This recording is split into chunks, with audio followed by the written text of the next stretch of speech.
Thank you. Ladies and gentlemen, we welcome you live to episode number 21 of the Primetime Rundown alongside my guys Tyler Adelle and Nick Partain. I'm Joey Jarzynka. We cannot thank you enough for joining us here on the Eastern Observer and the Blackjack Media Networks. Tyler, first off, I have to say, you are clean shaven and on top of it, and we will get this on our social media pages next week when we reveal something great about Tyler. You painted a fantastic image, and this was all by hand. Number one. I figured that was printed. No, he did that by hand. That's absolutely surreal. I didn't know he was talented. Yeah, I didn't think I was very talented either. I'll be honest with you. Yeah, I mean, I'll move out of the way as best as my large body frame can, so you can see as much of it as you want. Obviously, you get a better look at it once it's up on our social media. But yeah, this took about a total of about 3 days to do.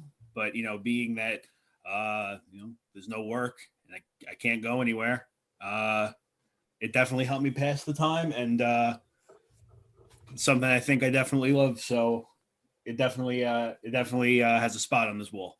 Really happy to hear that, and it looks fantastic, by the way. And really, you do, if God forbid nothing works out for you in your career or in your anything, you have art to fall back on, because that really, I could tell you right now, and I told you this off camera, that seriously, if I tried doing that, I would probably want to poke my eyeballs out with the paintbrush. That's for sure. Yeah, I mean, I give credit to my my background in architecture to that one, for the patience at least. So yeah, no, thank you guys.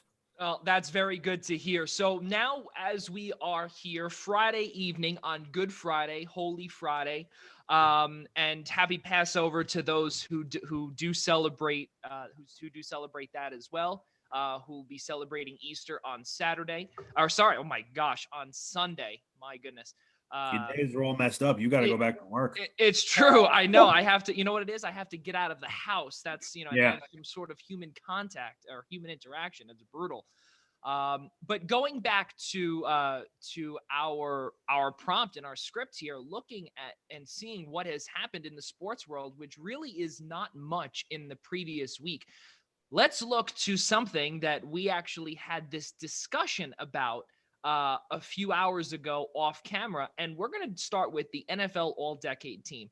Now, there's multiple controversial players that were added onto the team. My one player that I thought was right in the middle of the pack and really, held his own was Denver Broncos cornerback, now actually LA Chargers cornerback, Chris Harris Jr.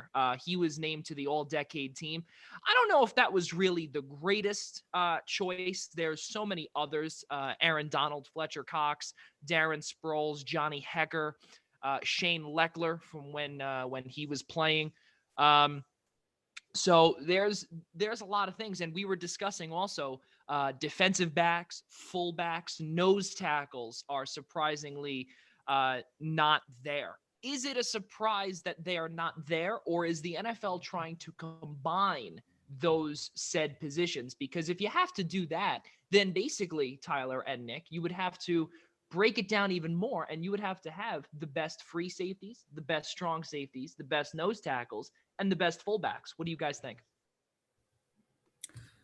I mean, you already know where I stand on the fullbacks. I think it's a little bit ridiculous that they weren't added. I'll agree with you for the first time in God knows how long. And the fact of, I understand that the fullback is not a very, I guess say used position that much. I know there's really only a handful of teams that use it, but it is still a position that should have been recognized. And there's still a lot of fullbacks out there that are still like, you think of a team and it's like he's still one of the first people you think of. You go to the New England Patriots, you think of James Devlin. The Kansas City Chiefs, they have Anthony Sherman. The 49ers with Kyle Juszczyk. There's still name the two Super Bowl teams, huh? Well, that kind of makes my case even. I know, I'm just saying, like, it's kind of coincidental. 3 very good teams still use their fullbacks. I mean, Yeah, like you said, very good and also teams. this is an all-decade team. This isn't a last-year team. Fullbacks were used a lot more going back to 2010, so I don't understand why they The couldn't fullback recognize was their full decade's worth of usage.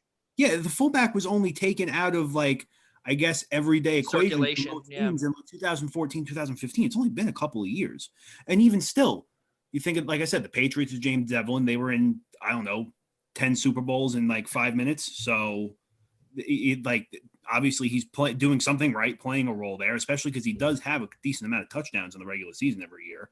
And then again, the 2 Super Bowl teams go into the team. They both just so happen to have fullbacks. So obviously the position is still used and Yeah, useful. and I'm just gonna throw my 2 cents in here because obviously, you know, I want Nick and Tyler to really debate this.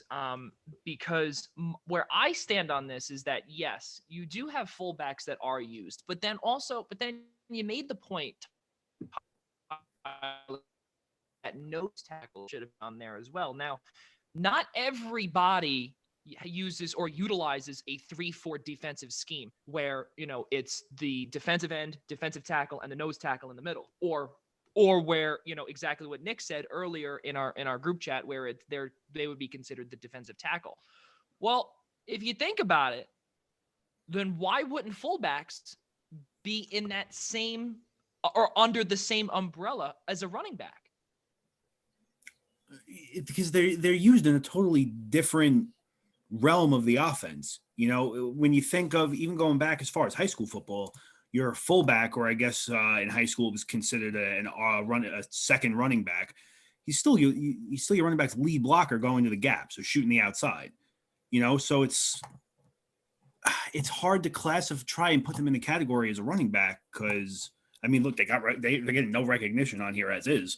You know what I mean? It's like, and look, don't get me wrong, there are some teams that are going to have plays in their playbook that would utilize a fullback that they'll use their second or third string running back for. But I don't know.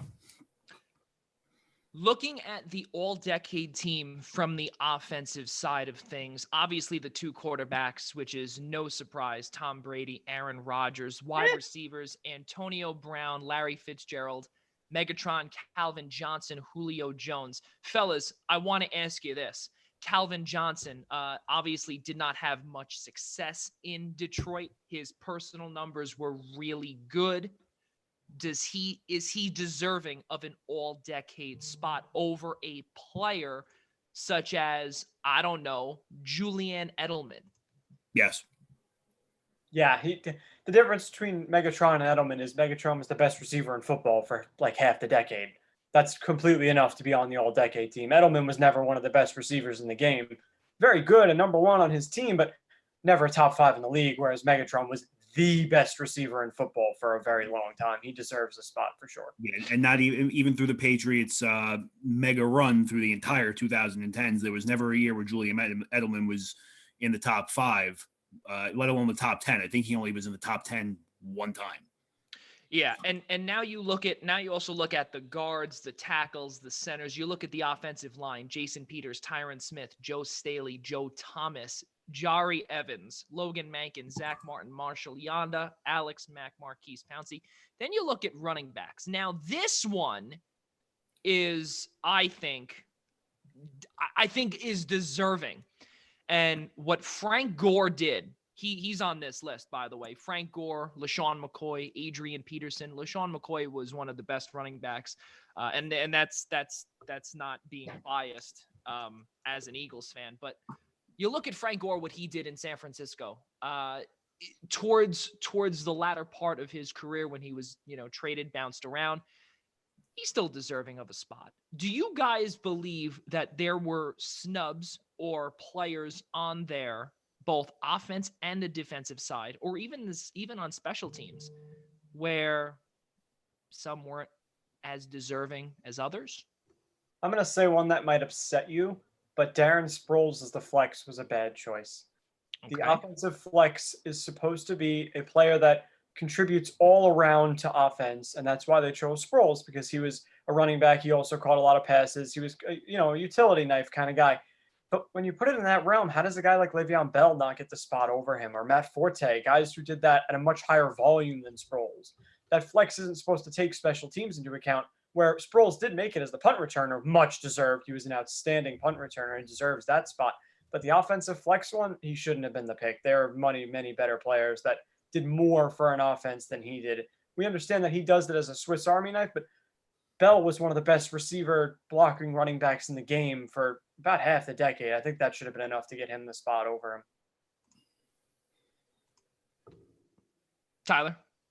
You know, one thing on the offensive side of the ball, other than the fullbacks, that kind of it caught my eye, but I understand why he didn't make it, was Nick Mangold.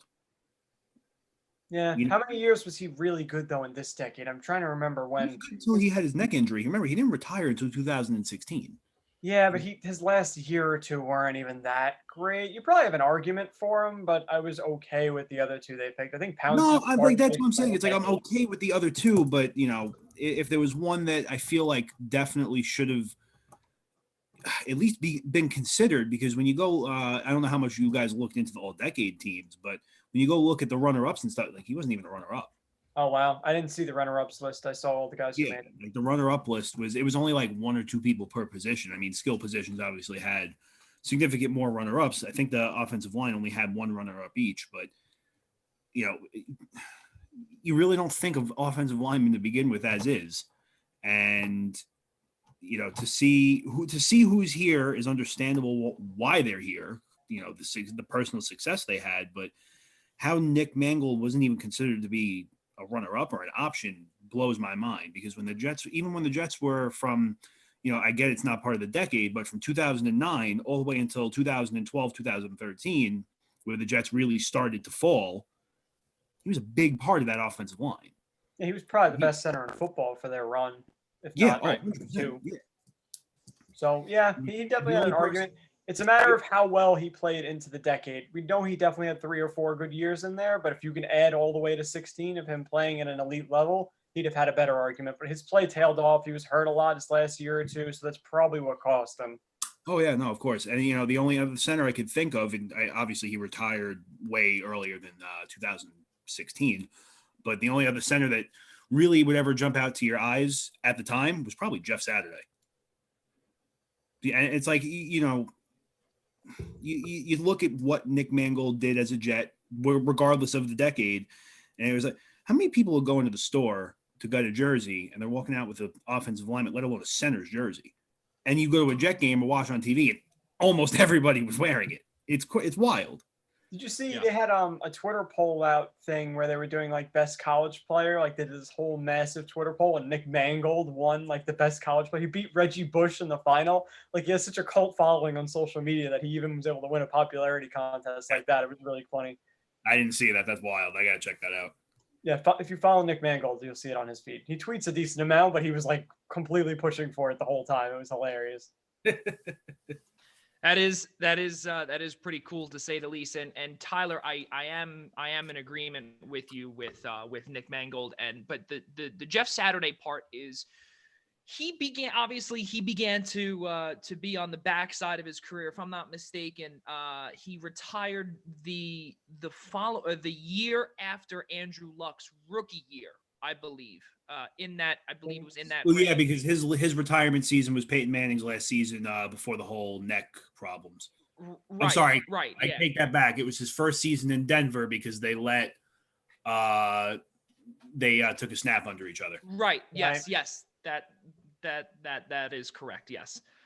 So yeah, no, absolutely. But Alex Mack, what he did in Cleveland, and then what he's done now in Atlanta is extremely remarkable. But the guys right now, I think the NFL, they got it right.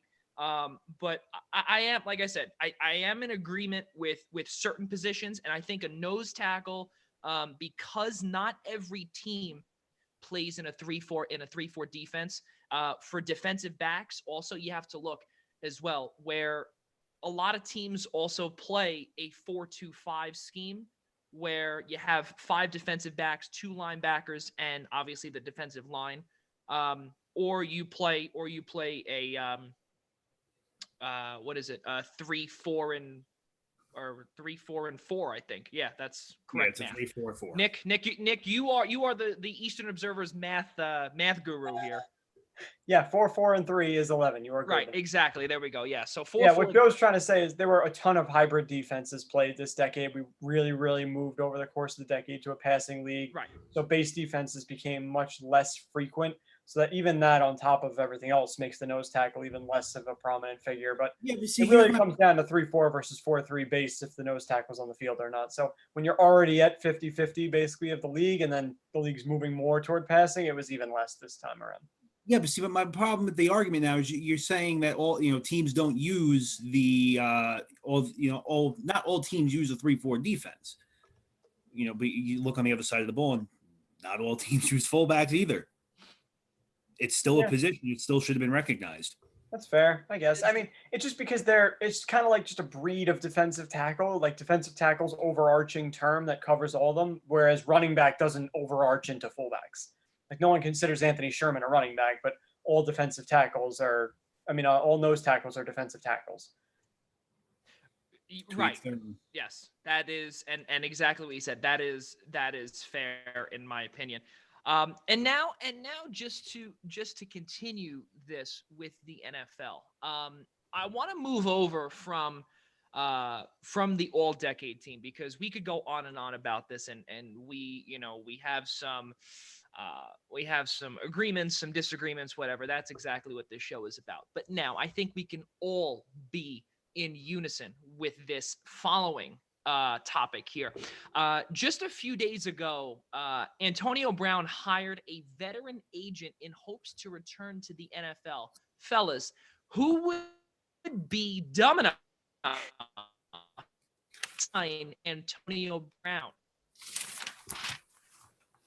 It's got to be a team with a better infrastructure. Maybe Philly, because they have a very good culture. They have good leadership there. They need a wide receiver. I know Joey would hate it, but that's the kind of team that would take the shot, just because they really need a receiver, and they're a team that could maybe withstand him being a lunatic and corral him a little bit.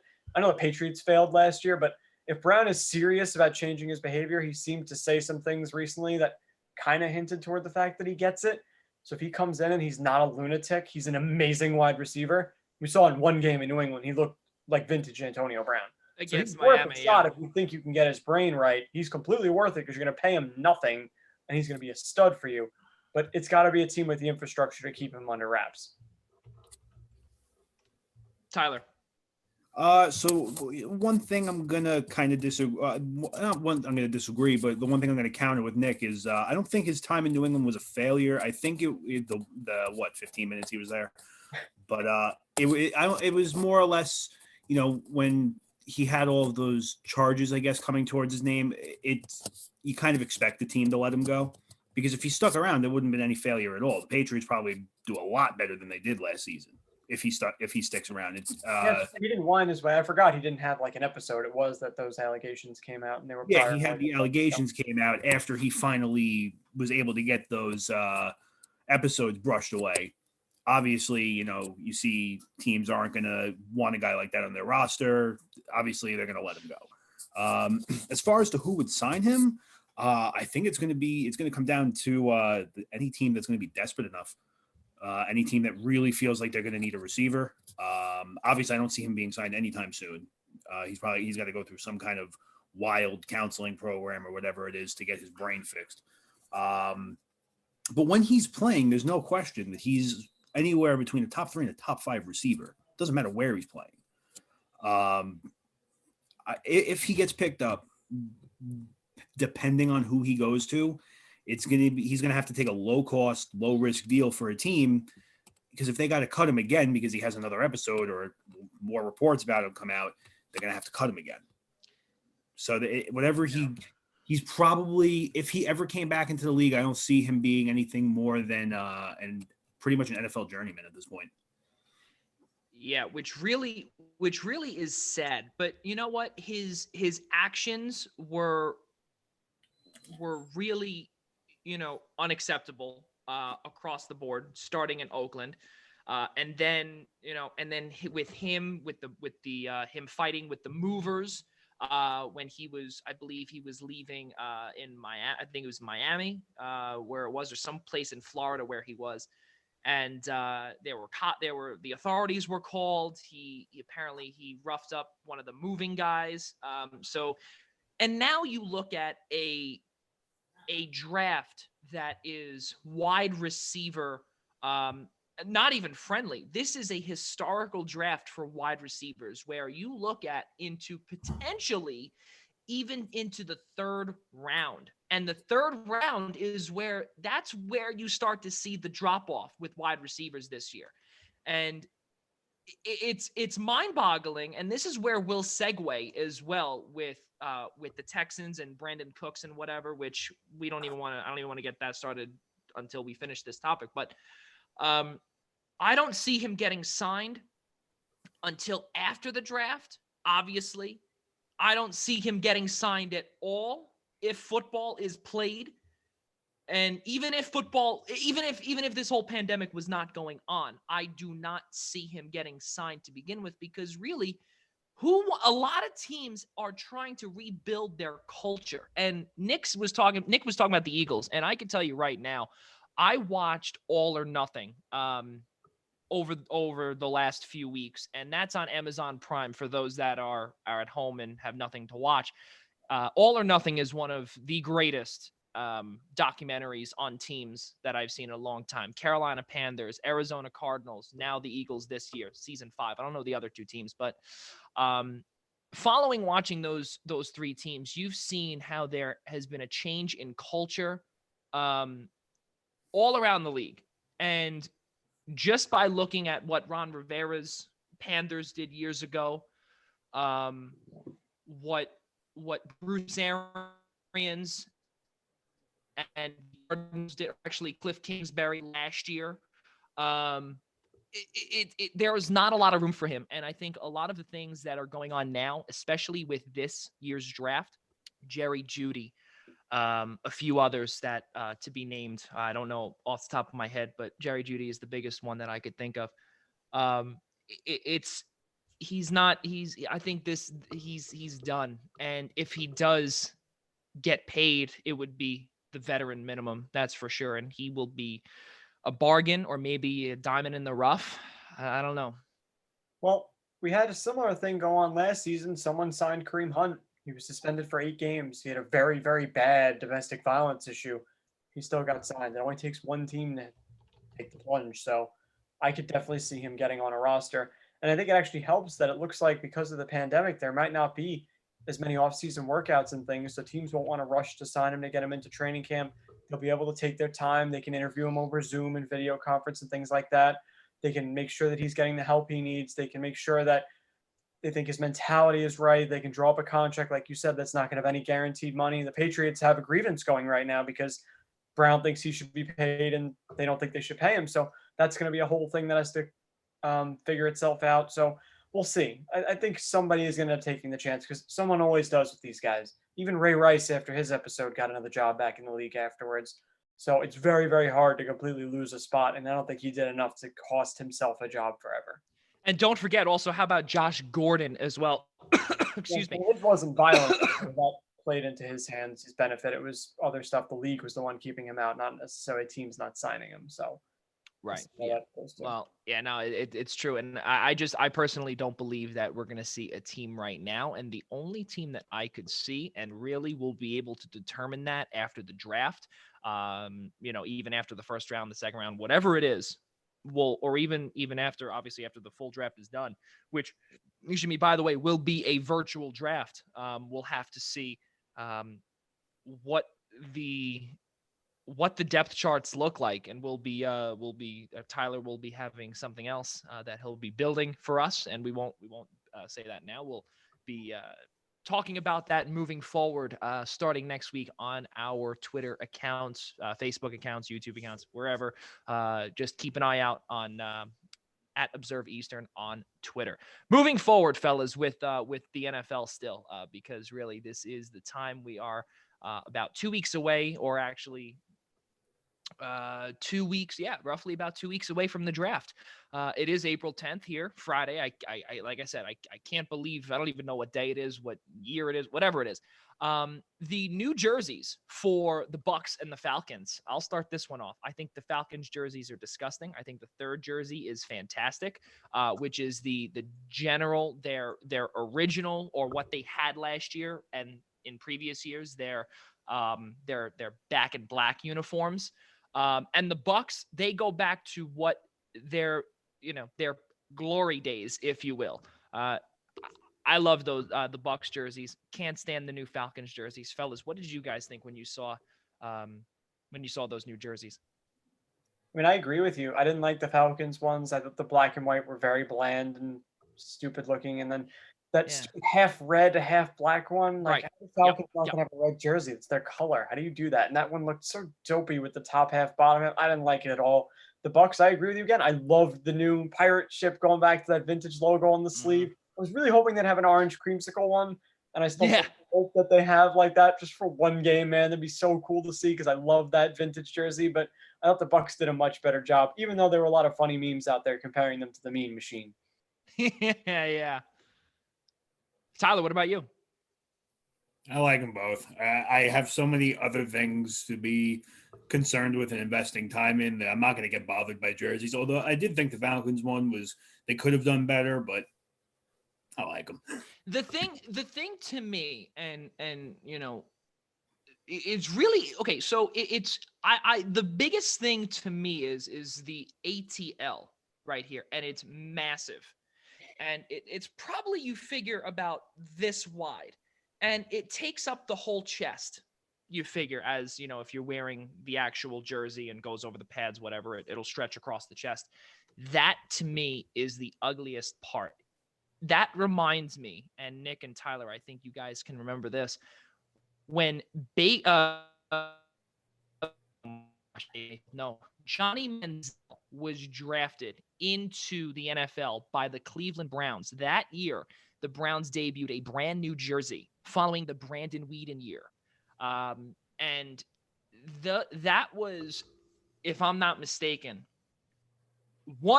probably one of the ugliest jerseys I've ever seen, with Cleveland across the chest. You have the orange numbers with I think it was with the brown outline. It just didn't fit. And if I'm not mistaken, they retired those jerseys not too long after they were debuted.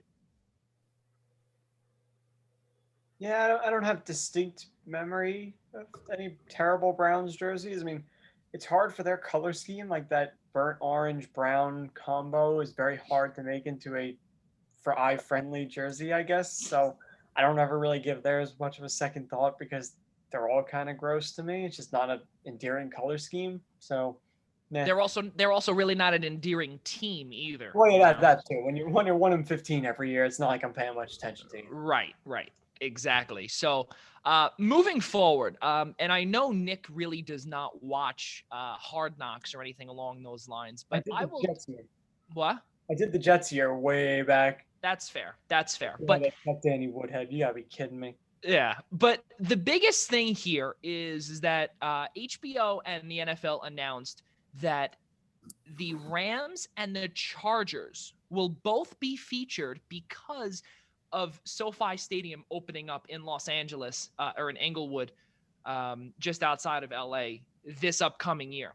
Now, the Rams were featured less than 5 years ago when they made their move from St. Louis to LA with Jeff Fisher. Do you guys believe, and I know that there's obviously not a lot of, thought process with little things like this, but there are other teams like the Raiders, who were on last year, that could potentially be getting a spot on HBO. Why would you want the Rams again? Could you think of a better team, potentially? I don't know, the Tampa Bay Buccaneers, who did not make the playoffs, and that's what Hard Knocks is all about. A team that did not make the playoffs the year before, trying to get there this year. Wouldn't you want to try and get to the Bucs? No, they want the LA teams to actually have fans. That's what this is all about. It's not the stadium open. They're trying to get people interested in the two teams that couldn't draw anything. They don't have any fans in LA. No one seems to give. So it's not a dig at them. Neither team fits there. It's the truth. They have NFL teams there. Nobody wants to watch an LA football. For whatever reason, they don't want it. I don't know why they jammed two teams in there. They had trouble filling their own stadiums. It's going to continue. They're trying to use Hard Knocks as a jumping off point to get people interested in both. That's why. Double feature. We'll use the stadium as the whole drawing point, but they want to get people interested in these two teams. And as for them already doing the Rams a couple of years ago, I get that, but come on. What are there? Maybe two players in the whole roster that are going to be on both times? The teams have such massive turnover in the NFL nowadays that it's hard to have the same team be on twice with a lot of the same players. This Rams team, since Sean McVay took over, is vastly different than the Jeff Fisher era. They cleaned house and completely brought up their own team. So it's not like it'll be any of the same guys. Tyler, your thoughts? Yeah, so one of the things I was thinking of, and I was looking back at the list of everybody who's been on Hard Knocks, and there's definitely some teams in there that probably should be or should have been by now. Playing a little bit of bias here, but the Giants, one of them, considering they haven't made the playoffs since, I don't know, Lincoln was probably alive. There's definitely a lot of teams they could have showcased. But looking back and doing a little bit of research as far as the last time the Rams were on, they averaged about 450 to 500,000 views per episode. So, and that was one of their most demanding seasons, other than their first season and their return season after their hiatus between 2002 and 2007. So, I mean, from a business standpoint, if the demand is there and that's what if people are going to watch it, it makes sense to bring them back. I'm not trying to discredit teams that should be on there because I'm sure really at the end of the day, whether it be a team like the Giants or a team like the Bucks or any, I guess, dumpster fire in the league, you'd call it. I don't know if you consider the Bucks a dumpster fire anymore, but at the end of the day, this is probably the last thing they're even concerned with anyway, a bunch of cameras following them all day. So I'm sure the teams could really care less if they're featured or not on the show. As far, like I said, from a business point, I don't know if teams get any of the cut of the money for it or if they get paid to be featured.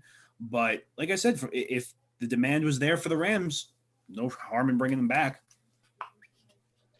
Yeah, I think I'm gonna go with you, Tyler, on this. And the biggest thing here, and really I'll have to change my mindset up a bit. And the biggest thing that I see here is that LA is struggling. And ever since when they were announced in 2016, actually, right after the 2015 season, I remember I was out in Los Angeles and I told both of you this story. The two times that I was out in LA, both teams from St. Louis and from San Diego, both declared on the day that I had arrived in LA that they were going out there. So I don't know if I should go out there again during, in January, because, you never know. We might see another team head out or flock out to LA. But ever since then, I remember the hype when the Rams were coming home. The billboards were finally, all the banners were dropping. Everything was crazy. The Coliseum outside of it, that they were coming home.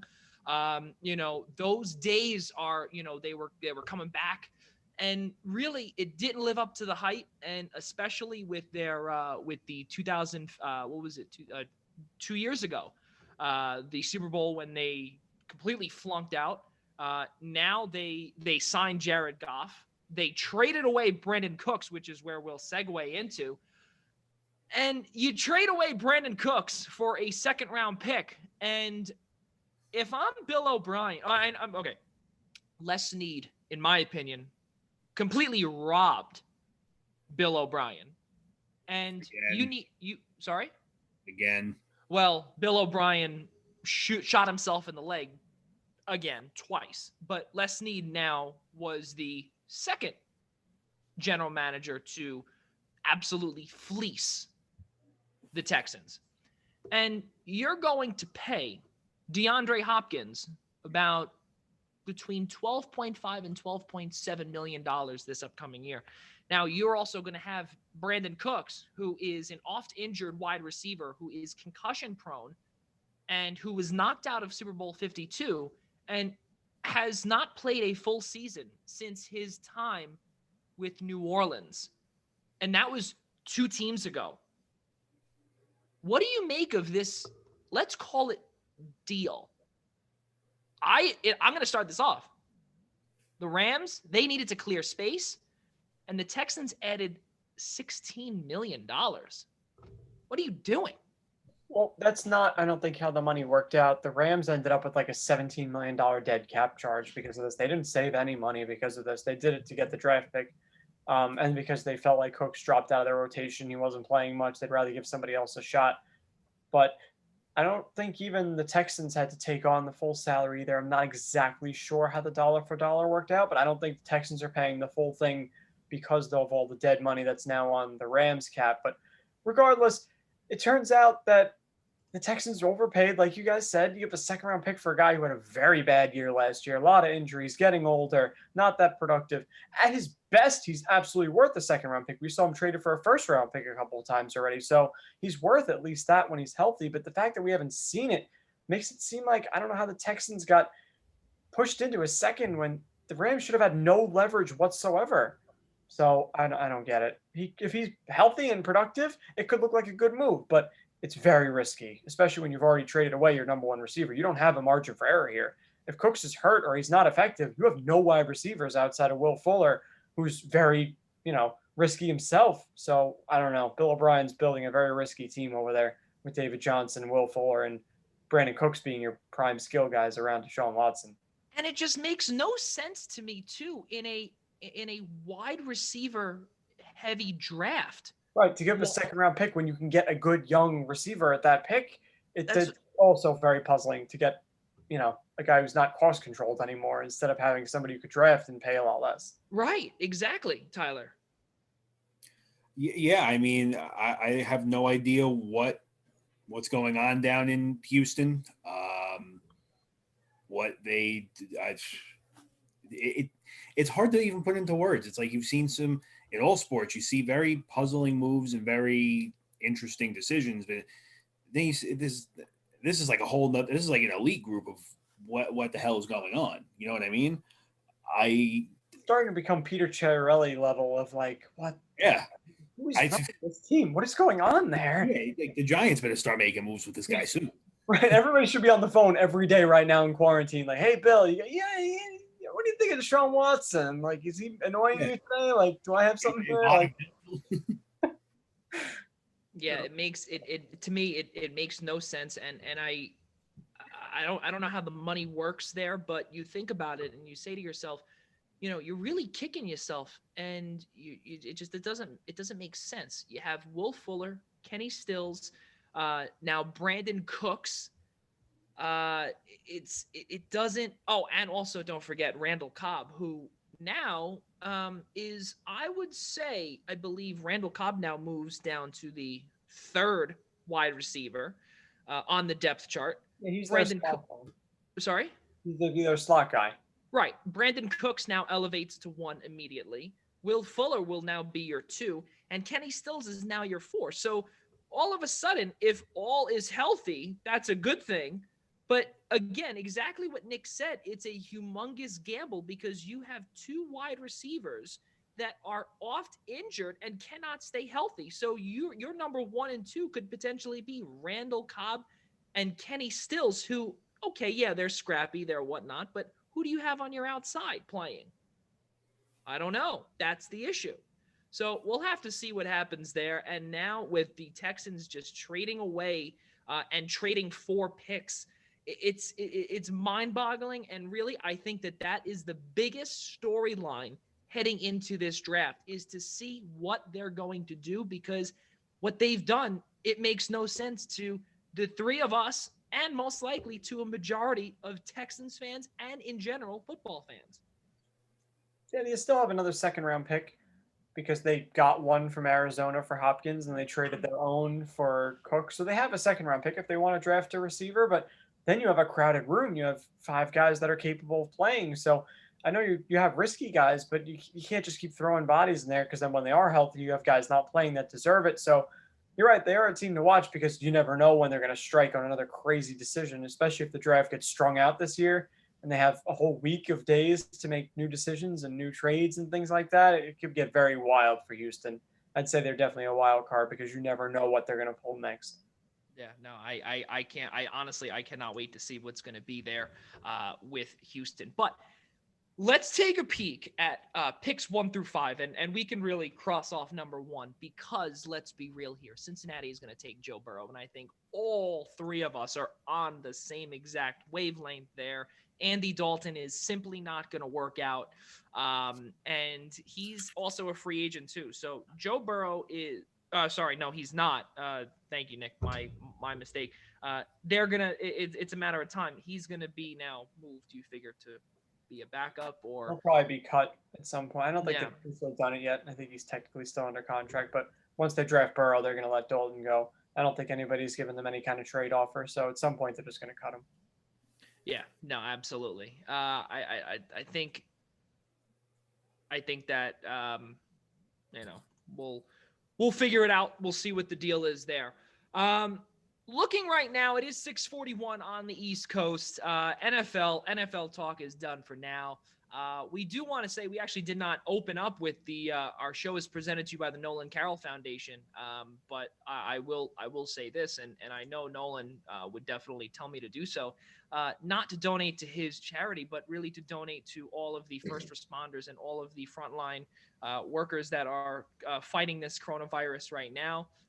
Donate everywhere, but also really Nolan Carroll Foundation as well for science and math and in the inner cities and underprivileged kids.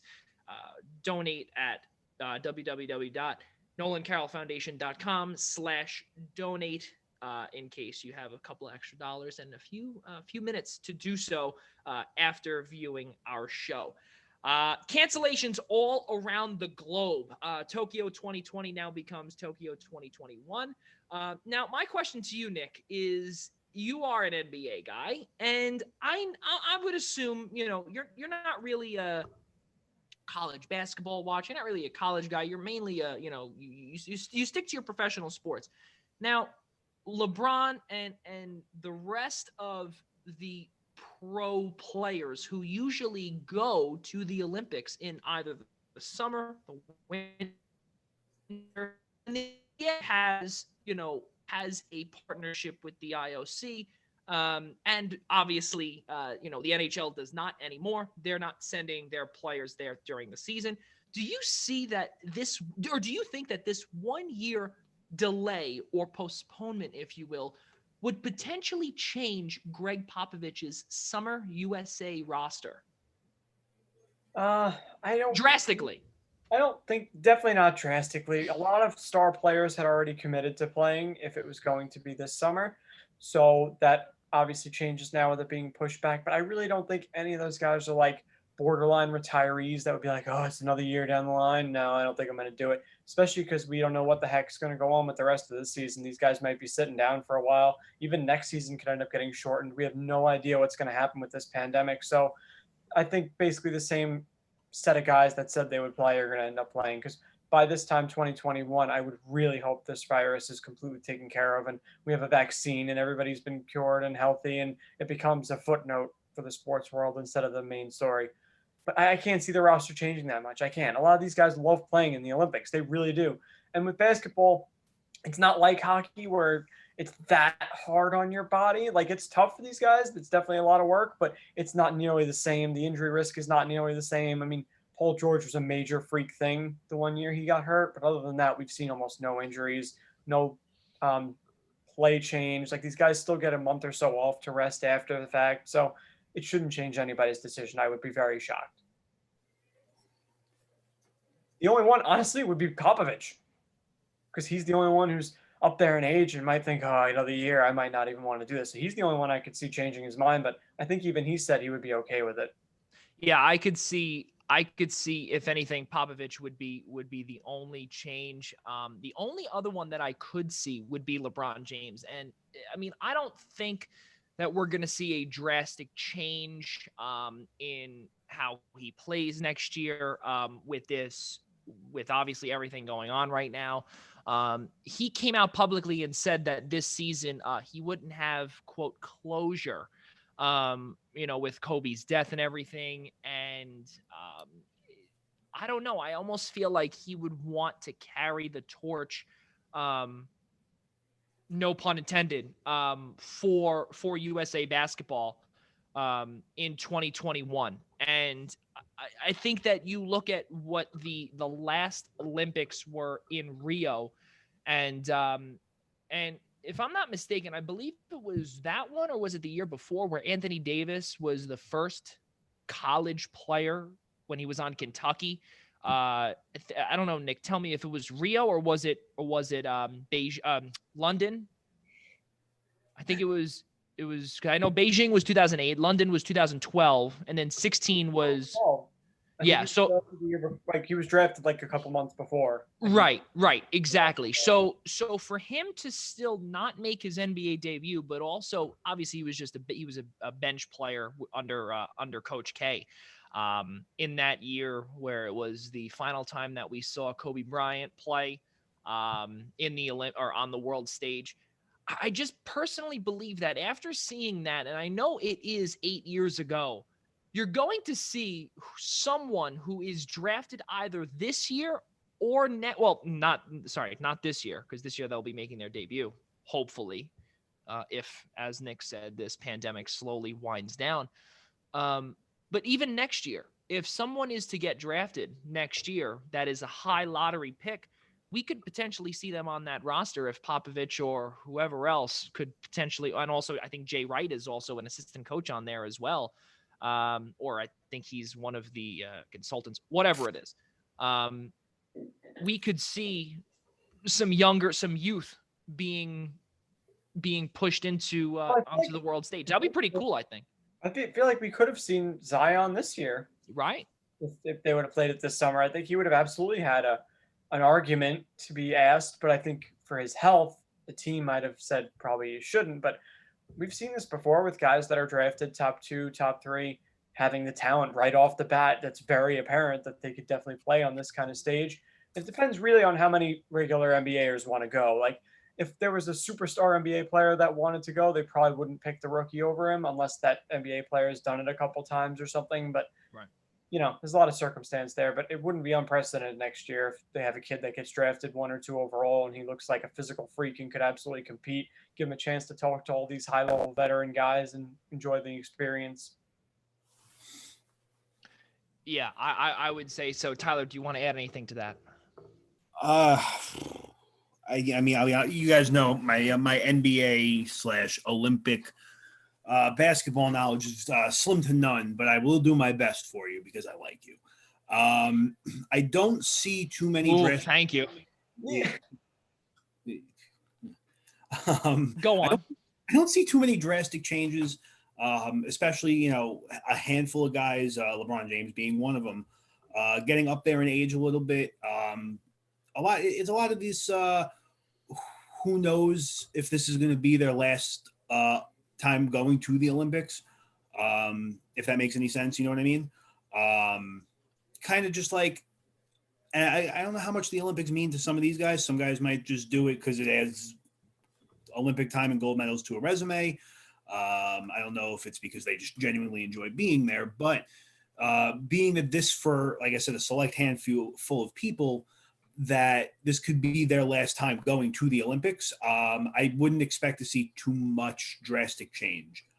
That's pretty much all I got for you, man. Yeah, no, that's okay. I obviously want, everyone to participate in all of this and just to get their opinion out there. I am honestly, and the Summer Olympics to me, and I'll throw this out there, and for the viewers out there, I'm a Summer Olympics guy. And the reason why is because I love, and I know Nick will laugh at me when I say this, but I love to see ping pong. And I love ping pong. I love badminton. And those two sports are I normally play out in my backyard whenever I have some free time with my little cousins. But the best part about it is the sound effects that they give, the competition. But the competition, though, that these guys give, and they put their heart on their sleeve.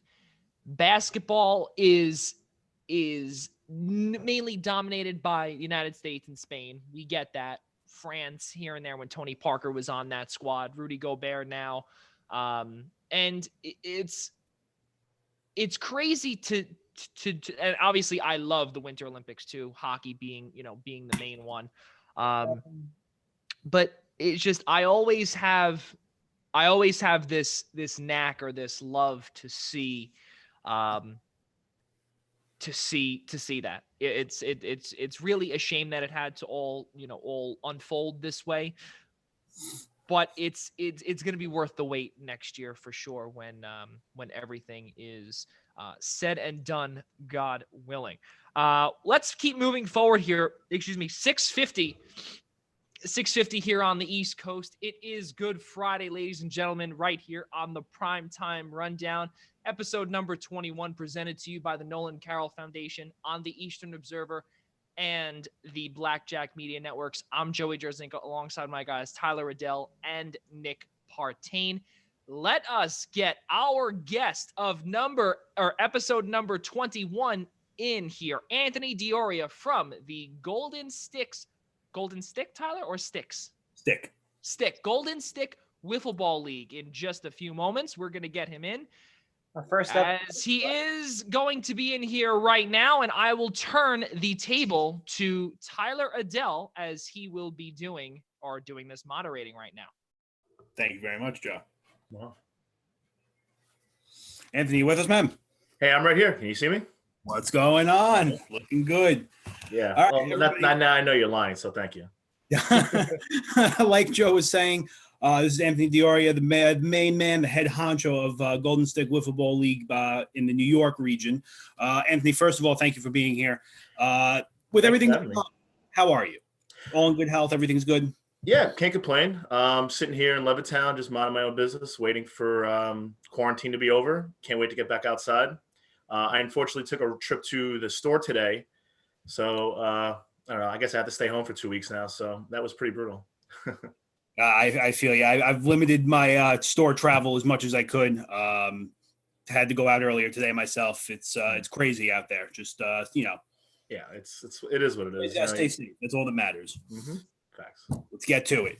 All right. Biggest question for everybody: what is Golden Stick Wiffle Ball? Let me get back to you. Okay. I mean, pretty much what Golden Stick is, you can see the logo spinning behind me. Golden Stick is one of the premier wiffle ball leagues in the country.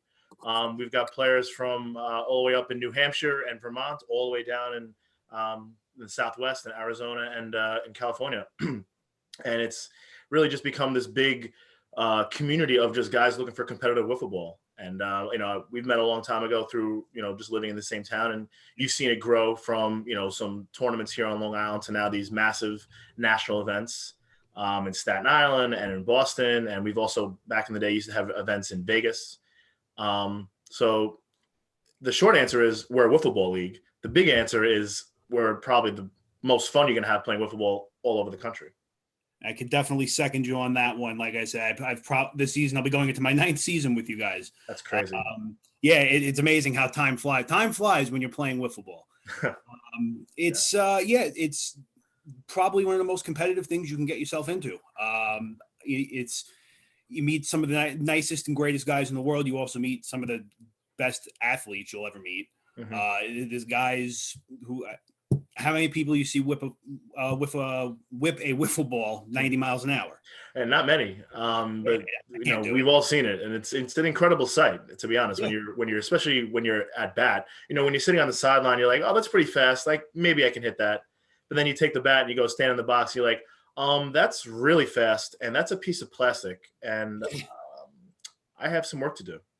Oh yeah, I can tell you, and you probably agree with me. Nothing is more, nothing can be more scary or scarier than the first time you go step in the batter's box and you have an 85-mile-an-hour curveball just about to clip your nose and then hits the dead center of the zone. Yeah, it's quite an embarrassing moment. And it's a very humbling moment, and for some, they don't come back after that. But for the rest of us, we push through and say, "No, I'm going to do this. I'm going to play competitive wiffle ball, and I'm going to get good at it because I love wiffle ball." So. Yeah, and it's obviously a very good thing for those who do keep coming, because without the people who keep coming back and dedicating their time traveling to New York and Massachusetts, we can't keep growing. I'm glad you said that, because you're actually one of the great reasons why we've been growing as a league. Your willingness to bring your friends in and travel to Boston and travel to Pennsylvania when we used to play over there. You've been just as important as me or some of the other guys in helping grow the league. So thanks to you. Thank you. I've been, what can we do to make this place better since day one? And even if it's something as small as doing the stats, yes. whenever we can do to make it better. Which turns out not to be such a small thing. No, it seems a lot smaller than it is until you go home with about 35 score sheets. And then you have people texting you and calling you till about 1 o'clock in the morning. How many home runs did I hit? My strikeouts are wrong. And it shows you how much people care. No doubt. Yeah, they want to do good. They want to do good personally, and they just want to compete. I get it. It's great. So moving back to the league for a second. So format, obviously, we play mostly 4-inning games. Fielding, pitching. What's the best way you would describe that to somebody? All right. Well, so we have two different formats. We have what we were talking about before, the fast pitch format, and then we also have this medium pitch yard league, we call it, format. The yard, I'll talk a little about the yard league because that's probably the most of our fan base now right now. It's a lot of our players play that medium pitch style now. Pretty much you have a pitcher, you've got two fielders, either both in the infield, one in the outfield, or one in the infield. You can have up to a 5-man lineup. And yeah, like you said, we play 4-inning games. And the way the season goes is you play in these events called super qualifiers. And your performance in these super qualifiers awards you points. And then as throughout the season, you want to accumulate enough points to eventually get to this top 16 national bracket that plays at the national championship, which is kind of like a shortcut to get to the national championship game on Sunday, so you avoid playing pool play on Saturday. So that's really the goal of the season, is to try to get as many points to get into that top 16, to give yourself that chance to get like that free pass, for lack of a better phrase, to Sunday. And then every game is 4 innings. Everybody's got a couple of pitchers on their teams. Everybody can hit. It's, it comes down, at the end of the day, it comes down to who can pretty much get the last run or get the last strikeout, and who's the last man standing. One of the best things I think about wiffle ball is very comparative to a sport like hockey, where you go into a day and any team can beat any team at any given time. Mm-hmm. There's some exceptions where there's definitely some powerhouses, like we've seen with the enemy. Now we have 10-run rule, who I will be trying to get on here to talk to them a little bit as well in the future. But, a team, I'm going to use them as a reference for a second, a team like the Dark Knights, where a couple of years ago could barely scratch a win. And last year they took down the number 1 overall, I believe actually they were number 2 last year, the enemy, in the semifinals for the New York playoff. So it's anybody's game every day.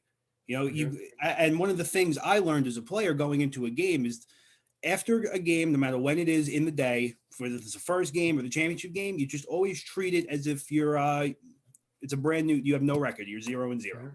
No doubt. And the way the event goes, for those who don't know, is you have pool play games in the morning, and then you have the single elimination in the afternoon to win the super qualifier. So like what you said, sometimes you can have a bad morning, but you know what? I still made the playoffs. And right now, this is the most important game of the day, is this one game. Forget about the 3 we played in the morning. Right now, this is my chance to start fresh and go on a run and take home a lot of points, and also cash money. I mean, that's very important. Yeah, cash money. We all want points, but we also wouldn't mind knowing that we played wiffle ball for 6 hours and went home with some cash. Yeah, absolutely. For sure.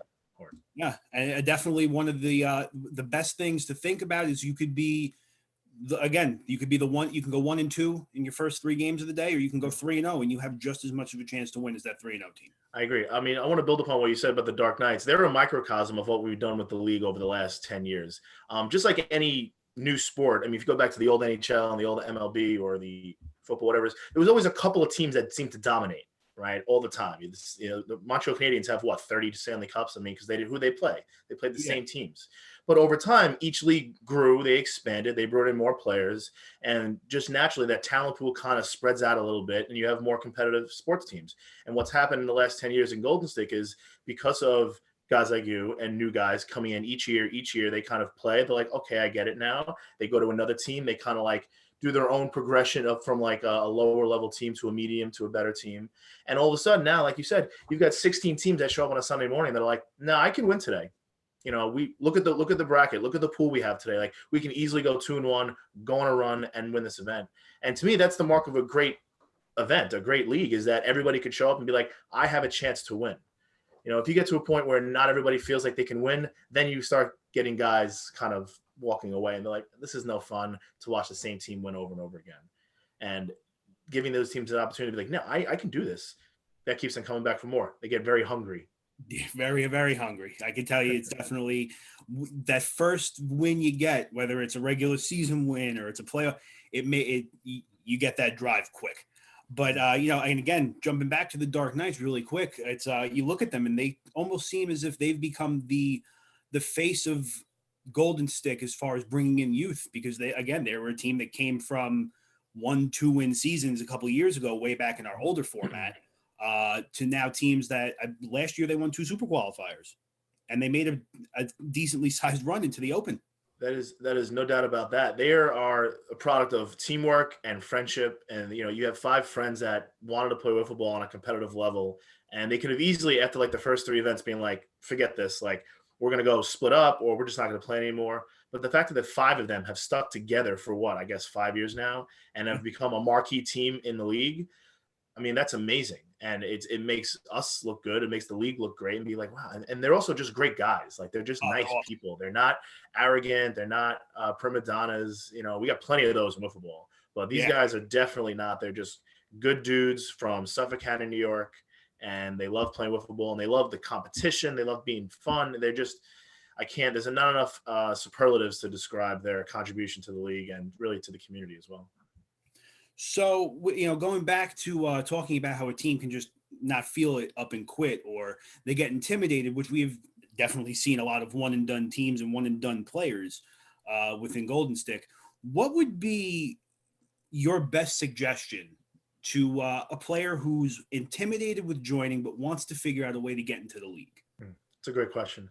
I would encourage them, as you can see, I'm wearing a shirt that says Gall on it.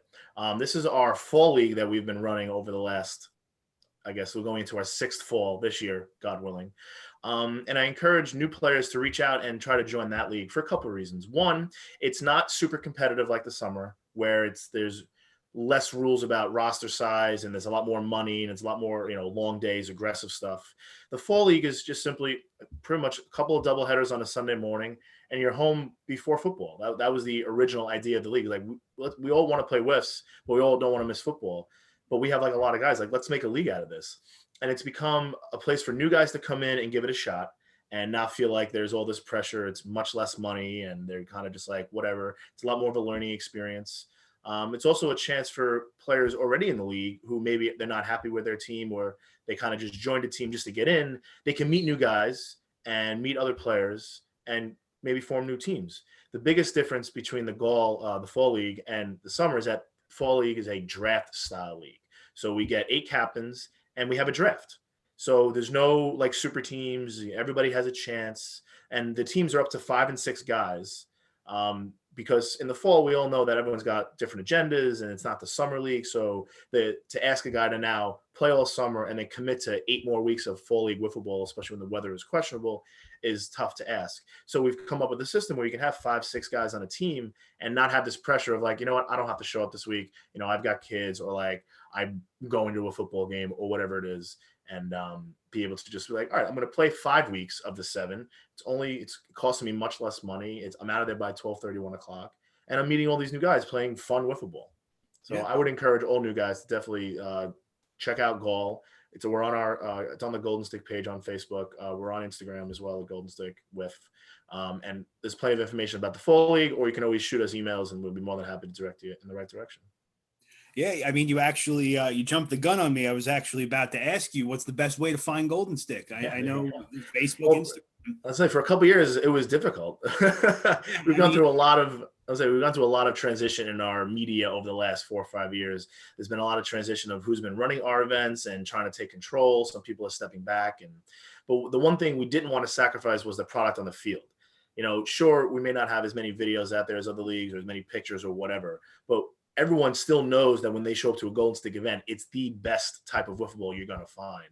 And we're just going to try to do a better job over the next few years of, rebooting our social media, getting the YouTube page in order, getting our Facebook back up there, utilizing Twitter and Instagram, Twitter at Golden Stick Whiff, Instagram, again, at Golden Stick Whiff, YouTube Golden Stick Vids. Facebook Golden Stick.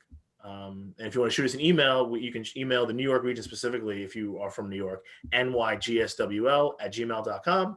Or even if you're not from New York, you can still shoot us an email there, and we're in connection with all the other regions in the country. We're more than happy to help you out, whether you live in New Orleans, Tampa, California, Montana, Vancouver. So one of the last points I want to get to right now, obviously we could talk about Golden Stick for days. We can talk about how great it is. We can talk about how much fun we have. We can tell people to go to our your YouTube and the Instagram, but our YouTube. Yes. Yeah, we're all a community here, Tyler. We're all friends. It's everybody's YouTube. We're all family.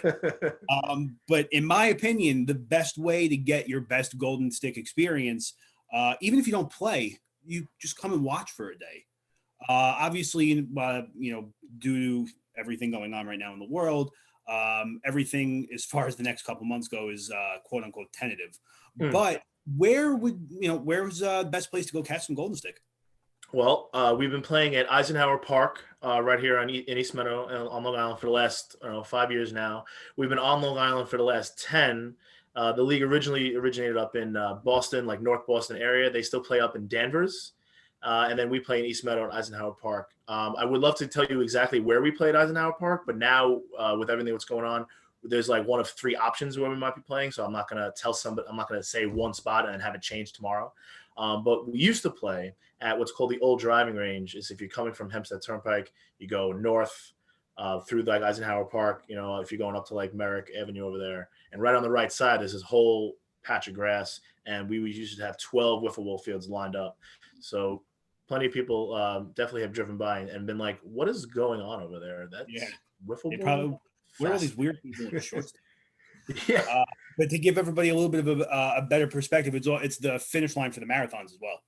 Oh, that's true. That is a good point. Well, that's why we haven't been able to use that field now, because the Long Island Marathon, great event, like you said, they use it for the staging area, and it was totally destroyed after the event last year because it rained and the mud and the cars, and it was just a disaster. And it was a shame, but we were able to find a new spot on the other side of the park, which was nice. And the new spot's great.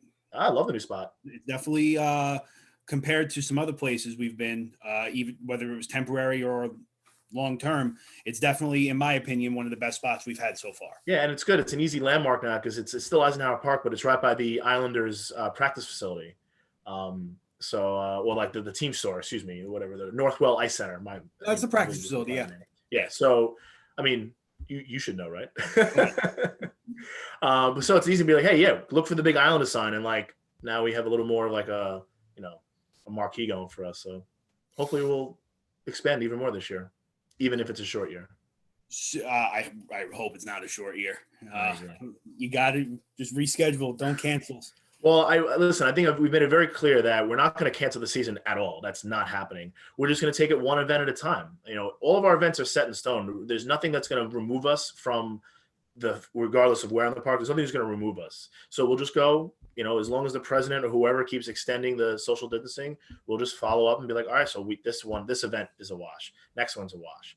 I'm optimistic, hot take, that Memorial Day will be like a symbolic time for not just our league to get started, but like the whole country to start being like, all right, I'm going to go outside and I'm not going to wear a mask and I'm going to feel a little more comfortable being out there. Hopefully, it would be nice if it was around Memorial Day because it's such a historic holiday. We can remember everyone who unfortunately died during the event, and then also remember all the soldiers that have given their lives for our country over the years. It would be a nice symbolic way to be like, you know what? It's over. It's past us. Let's get outside. Let's play some wiffle ball. Let's barbecue. Let's maybe not shake hands, but at least maybe be 5 feet from each other instead of 6, So we shall see. Yeah, a lot of this going on.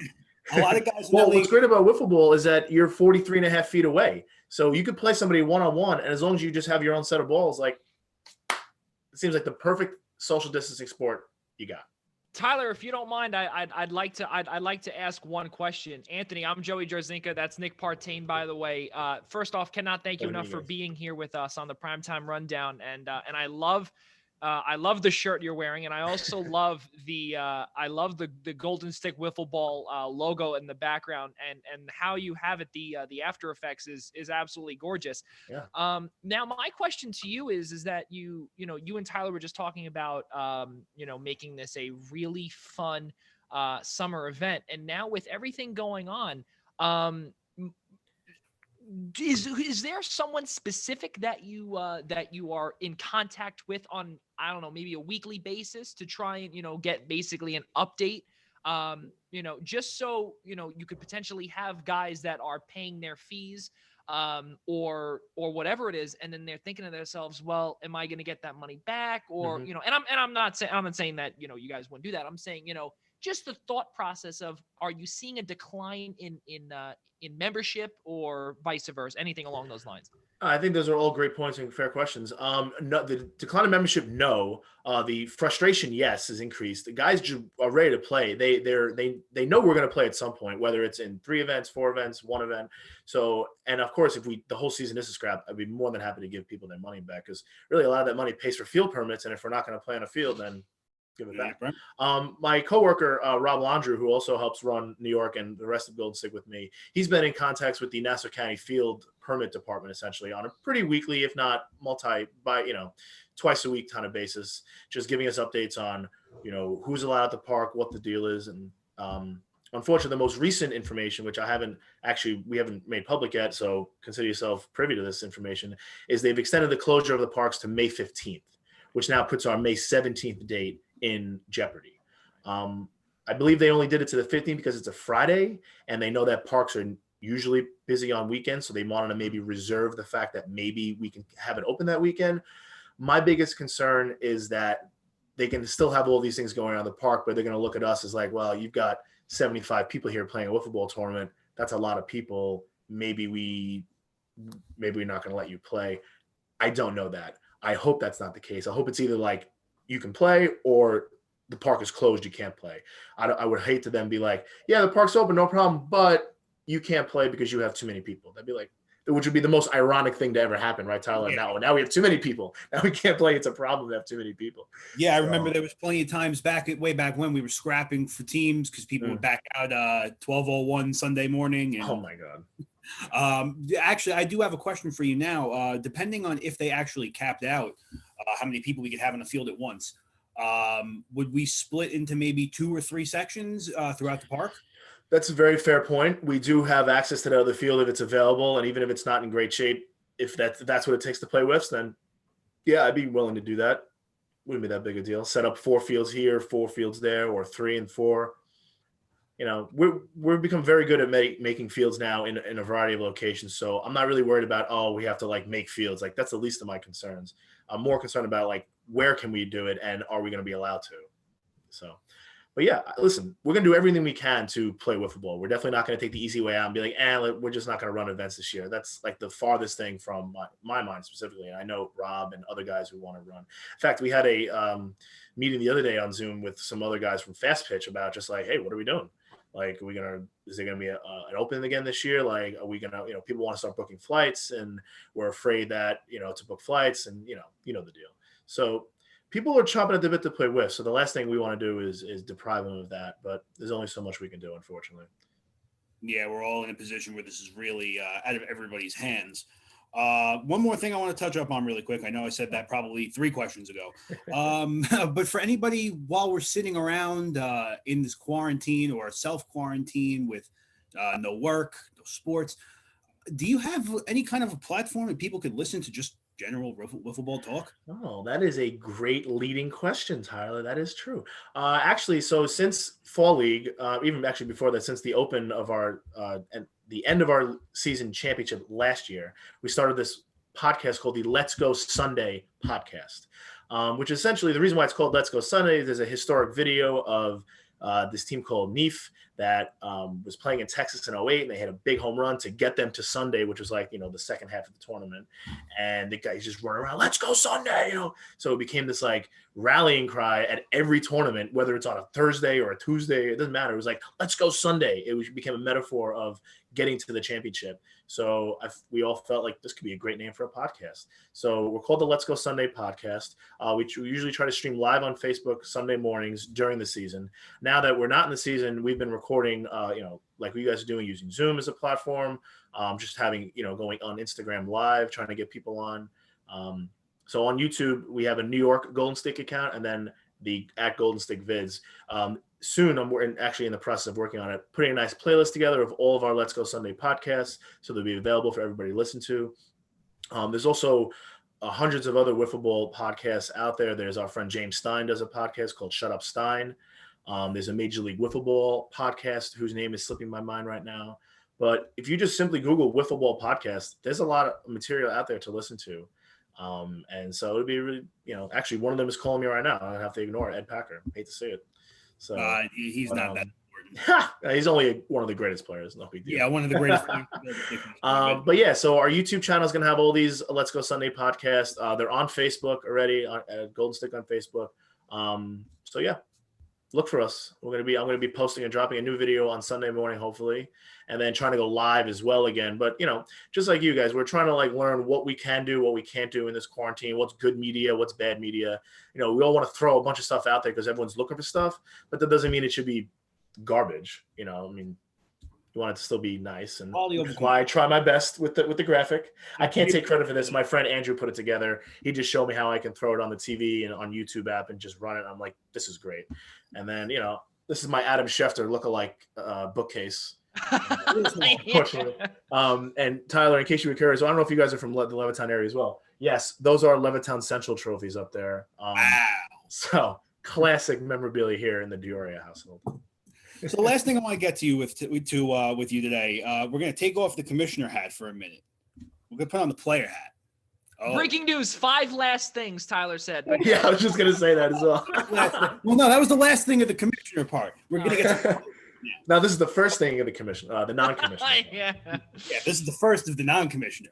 So as I stated before, we're going to try and get one guy from every team on here every week to just talk about their team a little bit. Tell us about your team.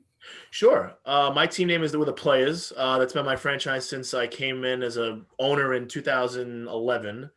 And, we're beautiful, beautiful baby blue uniforms, dark blue shorts, mint. I've got a couple of good teammates this year. I have my friend Eric Anderson from Rhode Island. He's usually played in the Massachusetts region for the last bunch of years, but that region has been going through some changes as well. So he wanted to come play in New York. And that's how I also got our friend Andy Rapacki to also join us.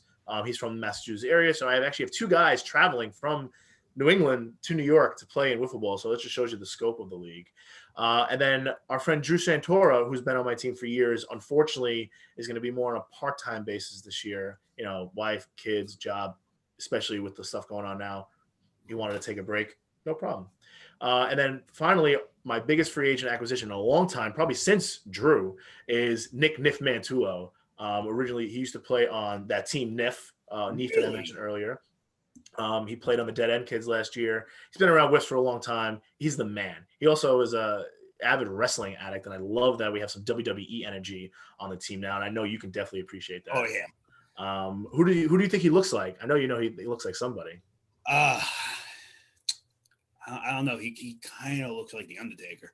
A little bit. A little bit. I usually call him Seth Rollins. I was like, hey, Seth Rollins, you gonna hit the ball today or what? Yeah, I thought, what happened? I thought he was moving. Yeah, well, things happen. People say stuff, and I don't think he didn't want to move. I just think that sometimes stuff happens, and you can't move. And I know he loves, so he was going to move to Texas. He loves going there. He still wants to go there. I just don't think it's the climate for him to move now. So he's like, I'm back in. I called him up literally 8 minutes after Drew told me he was part-time. I was like, Niff man, hey, you want to play whiffs? You want to play whiffs? You sure want to play whiffs? I really would love for you to play whiffs this year. So I think he's great for us. Yeah, no, that's a big move for you guys. He provides some pitching depth. He's a great hitter. He provides that passion, that energy. Like, he's probably the most exciting guy to play with, even play against. You're like, I love this guy's energy. Now he's on my team.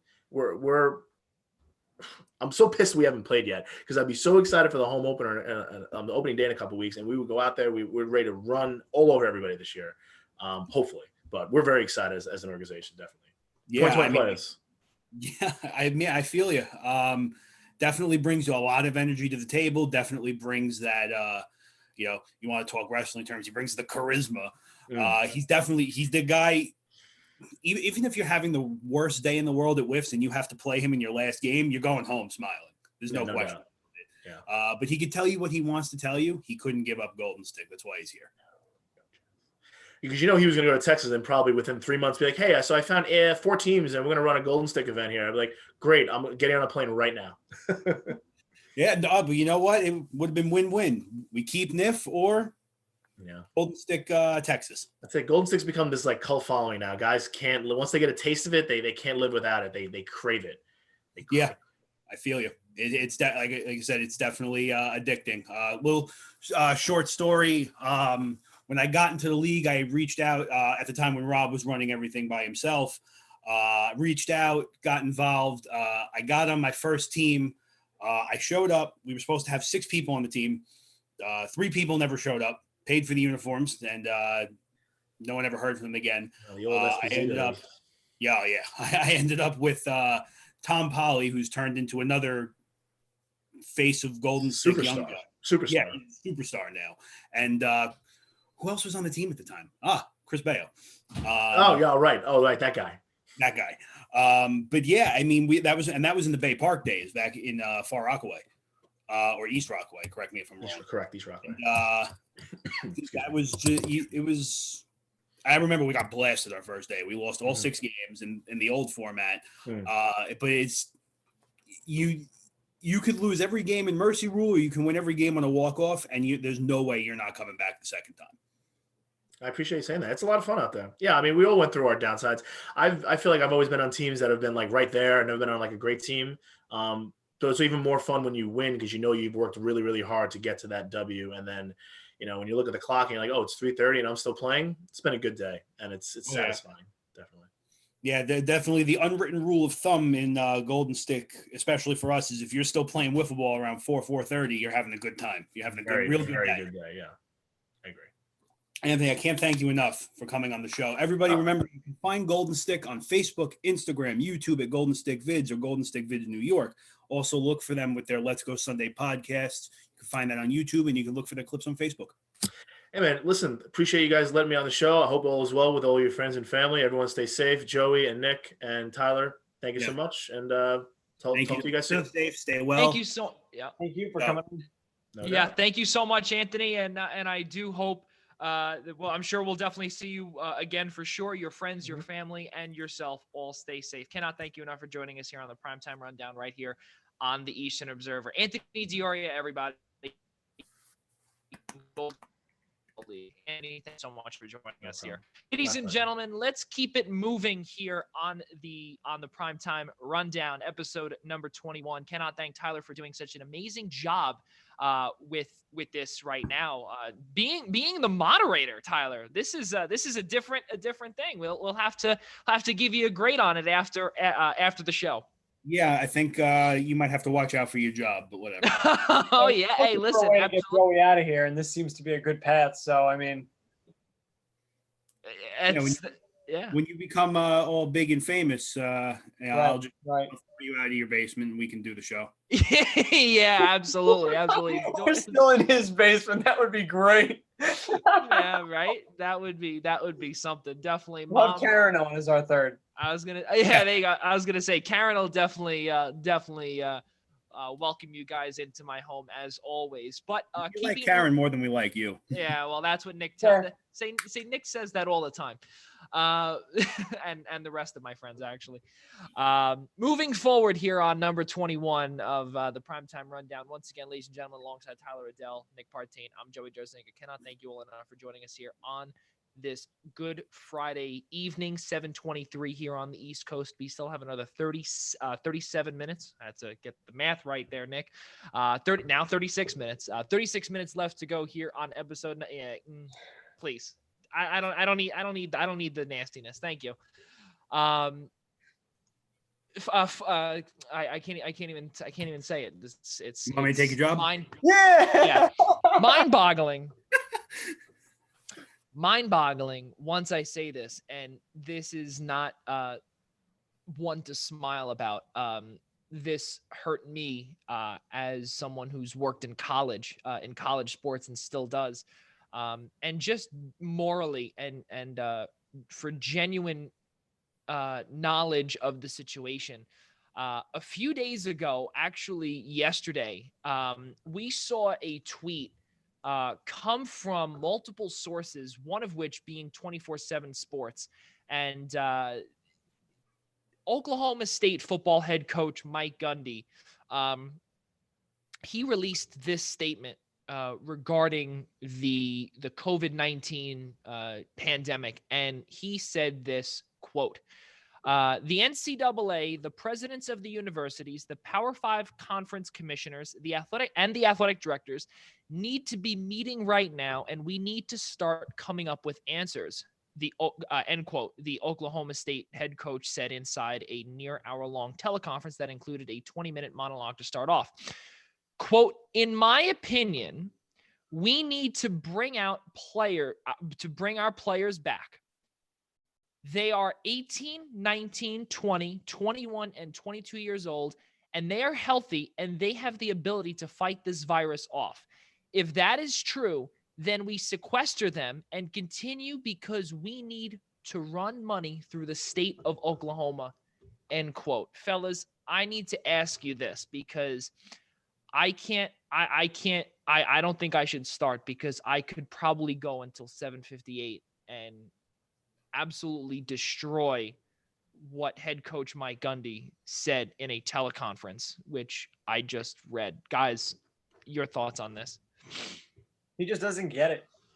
He just doesn't. He doesn't understand that it has nothing to do with the young people. It has nothing to do with if you're healthy. It has nothing to do if you can fight it off. It's about stopping it from spreading to every single person in the country, in the world, people that are most vulnerable that could pass away from this, people in the healthcare industry that are the ones trying to take care of the sick people. You can't have people getting together for any reason right now other than if it's a dire need. This is ridiculous. The fact that he has no understanding of it and he's stuck at home right now with all this time to understand it is sad and pathetic. You can't have people going out and putting themselves and their entire families and everyone around them at risk because you want to make a couple extra dollars for your state. They're government. They have plenty of money. They've got plenty of tax money. They can divert it away from things that they normally have to pay for that aren't going on anymore. It'll all work out. Mind your own business. Keep yourself safe and try and keep your players and your college students safe. Don't risk so many people's lives over something ridiculous like this. It's embarrassing to sports, embarrassing to Oklahoma. It's embarrassing to anybody involved in this. Everyone needs to understand you need to stay home unless you absolutely have to leave. And you should never be within 6 feet of people at this point. You should absolutely take every precaution because we want this thing to stop killing people as soon as possible and let everyone get back to their normal lives. Tyler, you are a volunteer first responder. And Former. Well, that's fine. Still former, whatever it was, still a thank you to your service then and now, whatever it may be, regardless former, regardless whatever it is. You were a firefighter, you were a paramedic. You've worked in the industry that both Nick and myself have not. And because you have the experience being on the front lines of, obviously, thank God, nothing of this magnitude you've ever had to deal with. What are your thoughts being someone who's worked in that type of environment to Mike Gundy? Non-explicitive. Yeah, I'll do my best. It was so, for those who don't know, I did 5 years in my local fire department. I was primarily a firefighter. I didn't dab too much into the paramedic side. The way my fire house used to run was everybody could ride everything. So we could ride the ambulance, obviously the fire trucks. So we would do a lot of rescue calls. Luckily, during my time in the department, we never dealt with anything like this. The worst we ever dealt with was blizzards. There was Hurricane Sandy, which is before my time in the department. So when you would go on a medical call, most of the time your biggest concern was getting the stretcher into a house because you have to fight it through the snow. Definitely, look, you definitely get to some scenarios. Obviously, any I don't want to say customer, any person dealing with any kind of underlying condition, COPD, HIV, makes the whole experience a little bit scarier because you're being exposed to that, trying to either get a person to a hospital and from time to time save their life. I'm in touch with some guys still from the department, and their day-to-day life hasn't changed much, with the exception of not going to work, because you can't shut down fire departments. You can't shut down first responders. So these guys are still willing to go to the firehouse and expose themselves to the disease or the virus willingly, and know that they can be bringing it home to their families. And like you were saying, the biggest thing is controlling the spread. Basically, to break it down, for I guess if you want to call it coronavirus for idiots, or dummies, whatever the book is. Dummies, yeah. Dummies. One person has it. Like say one of these college athletes have it, and he's fine. He could be fine. That's one of the things about the coronavirus. You can get the coronavirus, have the coronavirus, and get rid of it, and never even know you had it. So that kid goes out onto a football field or a basketball court, and after the game, he goes and takes a picture with the kid. So he now passes it off to that kid, who runs back to his parents to show them the picture he took. So now you have 3 people that it's been spread to in less than a minute. Mom and dad go to work tomorrow. They spread it amongst all the people they have, all the people they work with. They go home to their families, and it becomes a never-ending chain. And you have 1,000 people that are exposed to the coronavirus from this one guy, all within, you could have it in less than 24 hours, depending on how fast it moves. So for this guy to come out and say that, oh, these players are young enough to just get over it and they can play through it, it's probably one of the most ignorant, gut-wrenching, and disturbing things I've ever heard, because I bet if this guy's son or daughter had the coronavirus, you wouldn't want his kids playing sports. You wouldn't want them going out, but it's okay for somebody else's kid to do it so you guys can put money in your pockets. I can't be the only one who hears what's wrong with that. We gotta.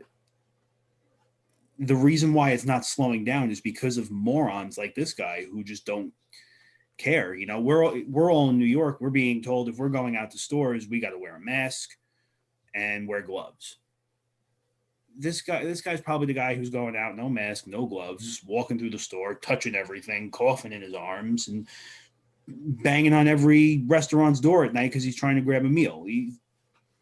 This guy has zero regard, and I would never. I don't want to wish any ill will on him, but the saying. Yeah, I'm gonna. Yeah, and I know you're trying your hardest to to be composed, or as composed as possible, because again, you are, once you're in it, and it's just like the military. Once you are a military, once you are in the army, you are in the army forever. You are a firefighter forever, and that's exactly what you are. So that's why I thanked you before for your service, because what you do is not only special, But not everyone can do it, wants to do it, has the mentality to do it. It takes a toll on you physically, mentally, and everything. So, it's a special kind of crazy person. Yes, it does. And all joking aside, you are the perfect person for, all of the above. But again, all joking aside, because Tyler is definitely bongos. And not because of the firefighter part, just because that's who he is. I'm gonna into that if we get a censored show. Yes, exactly right. Nick said this perfectly, and I'm gonna throw in a couple of cents. And I don't get political on the show, that is, because that's not where this show is, and that's not where we look to obtain our viewers. Excuse me. I understand what he's saying because of the money part. I get it, but you have to look at the bigger picture, and the bigger picture is to save lives. And exactly what Tyler said is that if one player gets it, and if there is no restriction on a player going or running past a player that is just above the tunnel, and he coughs, one little cough from a lot of the generated images that we've seen, where how far this cough can travel. It can travel across another supermarket aisle. It could travel from what people are saying is 27 feet. I think that's a reach. And I mean, I'm a germaphobe, like beyond germaphobe, and 27 feet, that's a lot. Okay, 6 feet. Yeah, I get that. Sorry? Factual.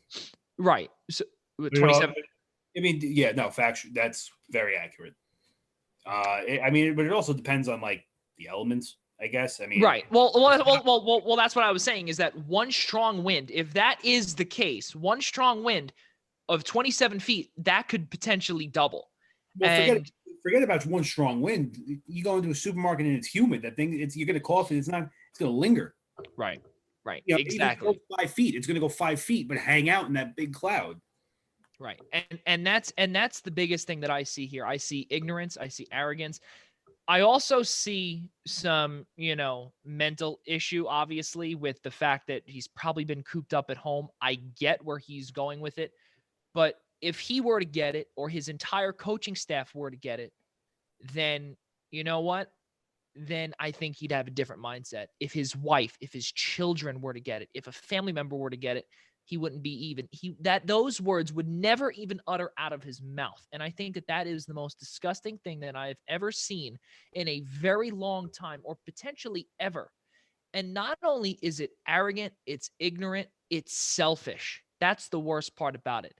If there was, and I will give him this, you can play in the midst of all. If there was a vaccine where you could just pump them and that's it. And then in the next, and maybe, you know what, in an hour or two or whatever it is, or maybe even a day, they'd be fine. A day. But there is nothing that there is now. You have people dying left and right. And I will tell you this, fellas, my next door neighbor right now is fighting for her life right now. She has pneumonia right now. She could barely breathe right now. The whole virus went through her entire family. All four of them, or rather 4 out of 5 of them are recovered. She is not.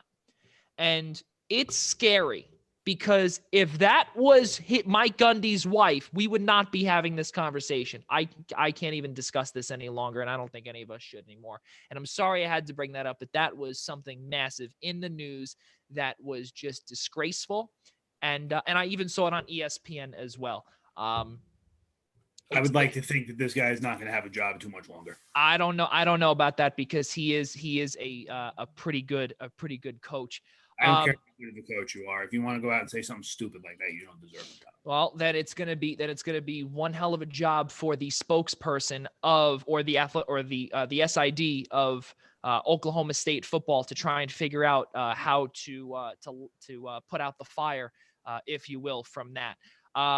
fellas, let's move forward to something a little bit more positive, if you will. First off, just about a week and a half ago, Wimbledon was canceled. The championships at Wimbledon, the tennis championships, was canceled for the first time since World War II. The British Open, the Open Championships, is canceled for the first time since World War II as well.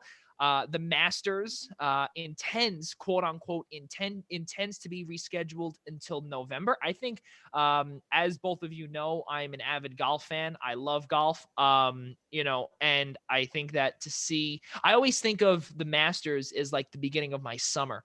You hear the birds chirping, in Atlanta, or in Augusta rather.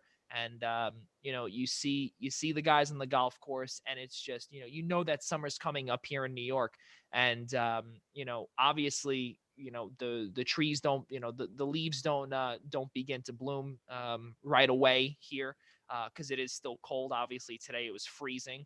But, and today would have been round number 2 of the Masters. And to see it in November with potentially the leaves falling, I think that would be pretty cool rather than see them bloom. But I know you guys don't really care for golf or watch that much. So I will, that was just a touch up, because that is in the news, obviously, in a humongous, championship round, or it's the first of 4 Grand Slams for, the PGA Tour. But it's still a big part of this week, and always this week.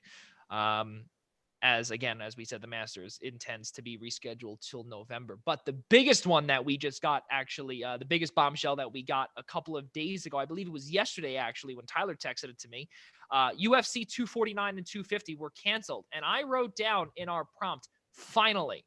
Tyler, let's start with you about this. You have no idea how big of a weight on my chest this was for a very long time before even the coronavirus got here. I have one of my friends who's listening right now, and she's going to know exactly what I'm talking about, because thank you, Tyler's friend, for listening to us. Yeah, and also if you have a question, a comment, or if you want to even join the show for just a few moments, Tyler will send you the information right now. Go on, Tyler. Insert generic plug here. There you go. So me and her boyfriend, who is actually one of my best friends for about 15 years now, were supposed to go to UFC 249 because it was in Brooklyn. And the tickets, obviously the main event for that fight was Khabib Ferguson, which is I don't know how much you guys follow UFC, but that fight's a big deal. It's been rescheduled so many times now. And it was like it was finally going to happen. And we were like, all right, we'll go. And he was on my case to get these tickets. And I'll be honest with you, I wanted to go. I did. But part of me was like, how do you justify $300 on a ticket to sit up in heaven? But I'll be honest with you, I was gonna do it. We had already come to the conclusion it was happening. So obviously we saw the prices and we were like, we're going to wait for our tax returns and we're going to revisit this. So, we both got our tax information right away. Did it? I had my return within 12 days. He got his pretty quick too. And then we went back and looked, and obviously we were like, all right, now we're going to wait for it to drop. Like we have the money now, we just wait. And then as soon as it started to drop, it was like 240, 250. And we're like, it's dropping like super quick. And you tell, I'm sorry to interrupt you, but with Nick as your accountant, did you tell him that you needed the cash now? Nick's not my boss. We were like, something's happening. Like there's it is dropping fast. And we couldn't figure it out. And then within a couple of days, they were talking about this whole coronavirus thing. And then everybody, obviously started canceling their events. And then UFC 249, believe it or not, not believe it or not, but it was still scheduled for an arena that hadn't, for an arena that shut down already, So we were like, well, they're not canceling the event, but the Barclays is shut down. So what the hell does that mean? We had no idea what was going to happen. So it's good on a personal level to finally get closure that the show is gone. But it's something that also should have been done a while ago when the NHL was suspended, possibly canceled, when the NBA was suspended, when baseball was suspended. This is a couple weeks too late. Couple of weeks. I was thinking about a month too late. Couple weeks. I'll give you that. Yeah, I mean, and we spoke about this as well. And I know Nick is not a UFC guy, but I will throw this here. And exactly what Nick said is the money aspect of it for sure. But the biggest thing that I see here, it's not the arrogance part. And I think what he did, what Dana White, president of UFC, did, he tried his best to do what he can with a situation that he had no control over. And I got to give him credit for trying, where we saw Tyler, and I think we spoke about this off camera, where it's something with an island. Like he I don't know if he bought an island or it was something like he had bought or rented an island to have all of his UFC events on. But half the problem, half of his guys couldn't leave the country. That was a big reason with Khabib Ferguson. They won't let Khabib leave Russia. Like they won't let, and not only that too, is that you also have no guarantee. You're coming from this remote island wherever you are, and a lot of these countries are not allowing any international flights, any international anything in. So I think honestly, it's remarkable. It's pretty cool to see what Dana White tried to do. He tried to get around every single hurdle, but at some point that gate is going to come down and completely, just chop your head off. But listen, he tried, and like I said, I have to give him credit. Nick, I'm gonna go to you for this, like how we went with Tyler with the NBA, but I want to ask you your thought generally with what Dana White did, and just in general what UFC. They were the last league, or last league standing, rather.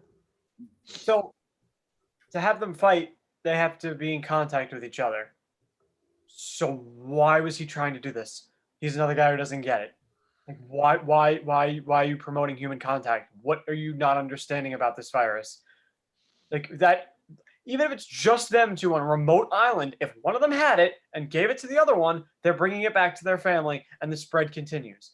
I find it hard to believe that this guy wouldn't have had his fighters tested and checked before they fought. If you could do that, then then the rest of it makes sense. But I mean, at the end of the day, tests on them when the tests are in short supply as it is. You're going to use them on two guys to fight in a UFC event. They should be saved for the medical professionals. Well, to be fair, at this point. You see how many tests are being handed out to the NBA and the NHL right now. There's no way Dana White couldn't have gotten. How many people fight on a UFC card? On the main card, 12. We shouldn't be putting he couldn't have gotten 12 right now. It doesn't make sense. Just So stop. tell that to the NBA and the NHL, who are trying to make significant comebacks right now. Right. We didn't get to talk about that, but I would have said the same thing to both of them. What are you doing? Why is this not waiting to be anywhere close to happening until we're basically sure this thing is? Yeah, but it's also not unimportant to have them tested either. I get that they're not considered a priority, but you got players that are dealing with hundreds of fans a day. They go to their signings, their meetings, they're meeting fans outside the building, inside the building. They're going to spread that thing faster than you and I combined. Yeah, but they shouldn't be out. It's just as important to have them checked. I'm not saying they're a priority, but you have some tests given to them. I mean, turn around, look at the Senators. What do they have? 6 people test positive right now? You have a very high chance of being sick. Yeah, if you think you've been in contact with somebody who got it, then absolutely you become somebody who needs a test. But to have 2 guys do a fight just to make the UFC and Dana White, who's probably worth millions more money, seems ridiculous. If the guy can afford to buy tests and they're willing to give them to him and they're stupid enough to give it to him, that's not his fault. Well, that opens up a whole new can of worms. That is for a completely different show on a completely different network, not named the Eastern Observer. But now I'm going to segue into this. And Major League Baseball earlier this week had come out and said that there is a possibility that between Major League Baseball and MLBPA, along with the players themselves, they're weighing options to play in spring training ballparks all around Arizona and at Chase Field in Phoenix starting in May. Obviously, people have been very critical of this, one of which is one of my sources on one of Major League Baseball teams. You two know it, but I will not say it on air, as he told me to keep that shut. But he said, quote, "It would be a living hell for me to be," end quote, to be basically sequestered on, he said it would be like jail. That's the best way to put it. It's like jail for 5 months. And it would be okay if there were, the antibodies from other people, whatever. And again, a lot of this has to do with making money again and to rebuild the economy. Now, the biggest problem that I have here is that unless you have a vaccine ready, unless you have enough antibodies ready to inject people to fight off this potential bug where it will not affect people, where I think Nick and Tyler, I think, what was it? They had said that instead of being in a dugout or in a clubhouse, they would open up the gates to the stands where they would sit. I believe it's every third seat on the first base and the third base side. I think that might be the stupidest thing possible to do, unless there is a potential vaccine or there's these antibodies where you can just inject them with, where it would start working soon. But you have to give it time for it to be in May. And I understand that there's, again, this is a different part of the show, and this is not our forte, but there's a lot of money going around into the economy and everything like that. Yes, I know the stock market's down, everything like that, and it's affecting everybody. It is. And we have to get businesses back up and running. We do. But if it means endangering the welfare of normal human beings, and that includes professional athletes, because guess what? They are also human beings as well, just like you, me, and you. Guys, I need your input. So this is kind of where this whole thing is going to get tricky with sports and the coronavirus. Because as far as playing again, and I think we could all agree that as long as you can play and you could be, if you know that it's 100% safe, the virus is not coming in, the virus is not leaving, I don't see a problem with playing. But the only problem with that right now is you don't have that guarantee. Mm-hmm. You could isolate yourselves to some remote island off the coast of Antarctica and play baseball for all I care. But the problem is you're not. What's a baseball roster? 40 men. So you got 40 men with 30 teams. The 40-man roster isn't on the Major League roster. The 40-man roster is a paper and pen kind of thing. Of who's it's 26. It's 26 now. 26 is the amount of guys on a Major League Whatever team. it is, whether it's 26, 40, or the entire damn farm. You have X amount of players on 30 teams. That's not including base coaches, the managers, medical staff, GMs, team presidents. Obviously, you're going to have some kind of social media representative for the team there, so people can, actually know what's going on, and it's not meaningless baseball. Reporters. This isn't the 1800s where a team's going to win the World Series, and I'm going to find out in the newspaper 10 days later. Right. But like I said, it all comes down to that not having that guarantee of you can do this safely, and the fact that, again, going back to the whole political doctor nonsense, there's no definitive thing saying that we're close to a vaccine or an antibody. There's nothing saying that, at least on the national standpoint, this is going to end anytime soon, because obviously in New York, it's going to be a great day when this leaves New York because we can all actually go out and do something other than stare at four walls. But it's going to bounce from state to state to state to state. It's going to just keep going until it hits every state, and it's either going to work its way back or it's going to disappear. Right? But like a relapse almost. Basically. And, I don't know how much you've been watching any form of the news, whether it be Fox or CNN or even just local news, but you're doing interviews with these medical professionals, nurses, again, EMTs and paramedics.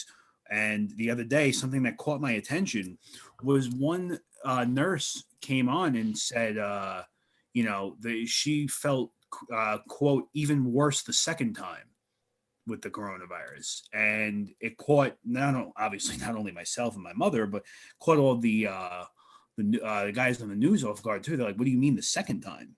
And they're like, yeah, without the antibody, you can keep getting this.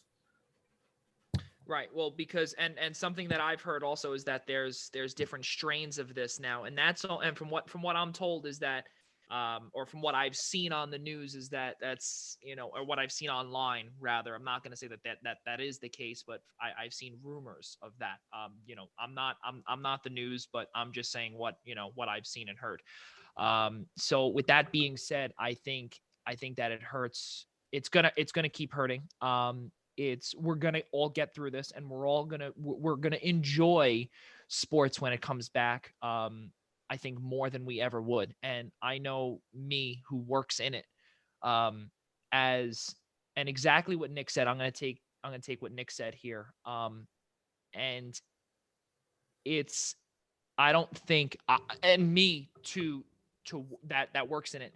I wouldn't feel comfortable going out unless I was wearing a mask and even whatever. I don't think I'd be able to work a sporting event if it were to come out today if someone were to be playing today and I had to cover it, I would not be comfortable with everything that's going on now. With even in a month from now, yes, it's going to be getting warmer, but there are also other warmer climates, like Australia, for instance. We had at St. Francis, Brooklyn, an Australian player who I've been keeping in contact with, and her family are, thank God, okay. But the problem is that we don't know if this virus can die in warmer climates or if it just keeps spreading. We will not know, and that's why I personally believe that Major League Baseball will not be coming back at all. And I don't see it, guys. I don't know. You guys want to add any final thoughts to this? Because, we kind of want to stick to the positives here.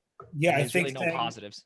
I think not at all is a stretch, because we already have, and again going back to the news. I don't know how much you're watching, but like for New York, for an example, is reaching its peak this weekend.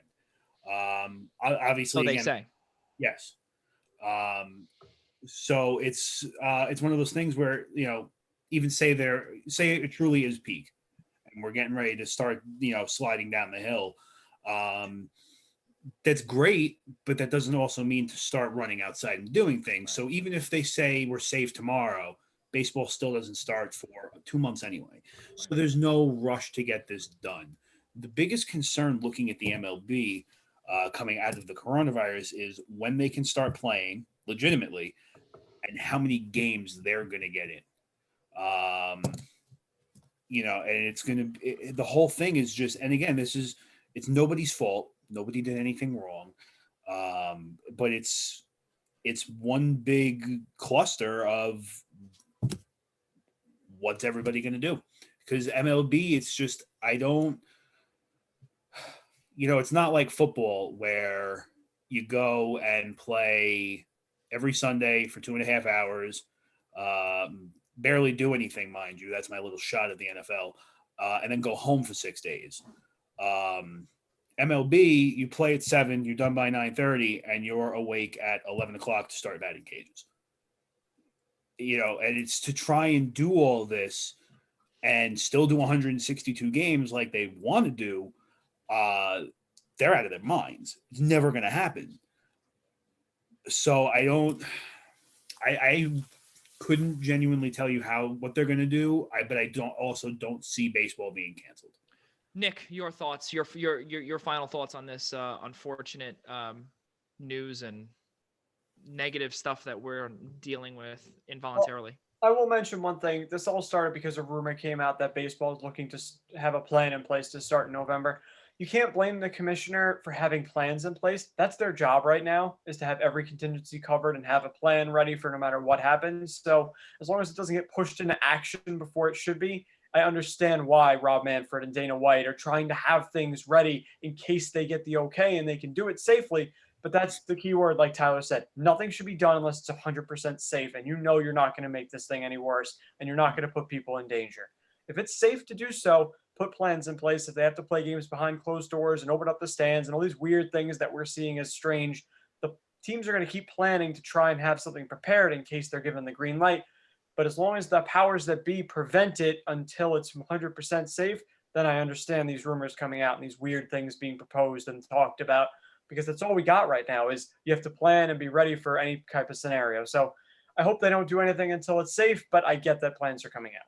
Yeah, and it's just like anything else out there. You go to a job or you go to any kind of major sport. It's not just, if think about it this way. If Rob Manfred went into all of this and said, okay, 162 game season, playoffs, we're done by end of October, maybe the beginning of November.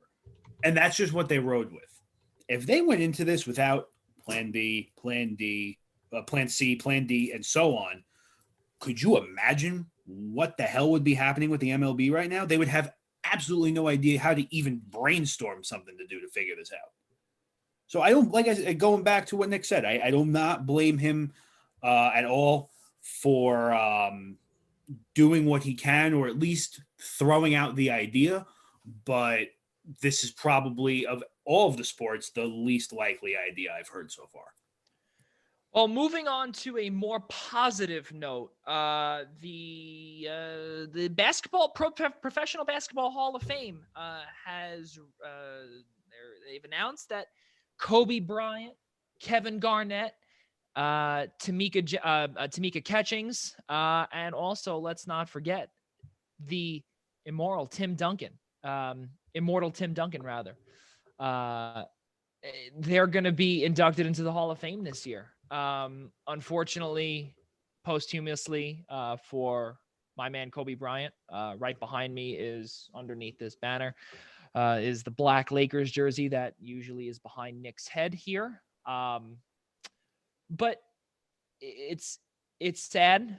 I kind of got tears the moment that it happened, of joy, of happiness. And really, I hate to say, but that's really the only positive news that we've had this week, bearing any, rumors that, getting our hopes up.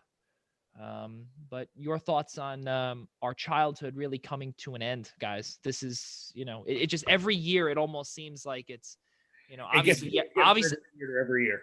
Well, that's what I'm saying, especially because Tim Duncan, who we grew up and idolized, with his Adidas sneakers, for instance. And he didn't retire that long ago either, which is the crazier part.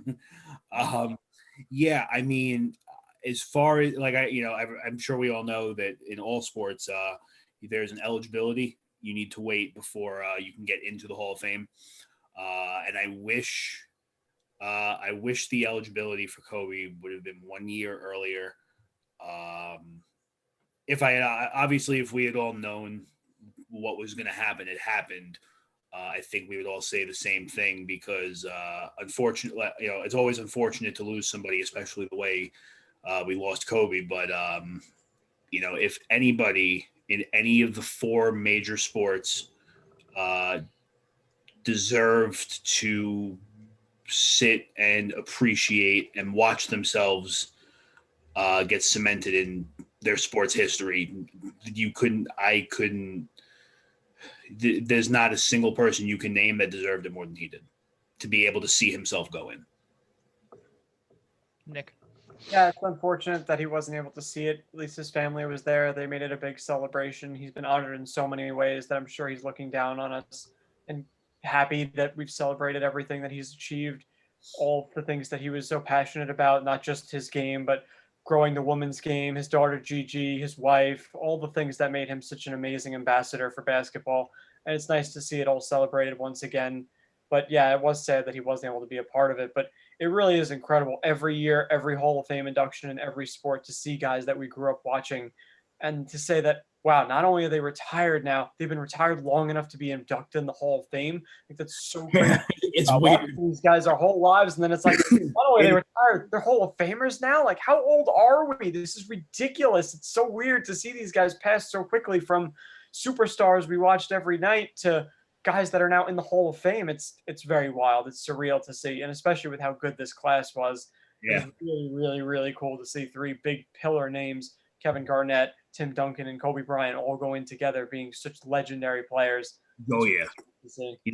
And as weird as it is to start seeing the people that we grew up with getting inducted, it's just as weird, going back to the whole our childhood wrapping up thing.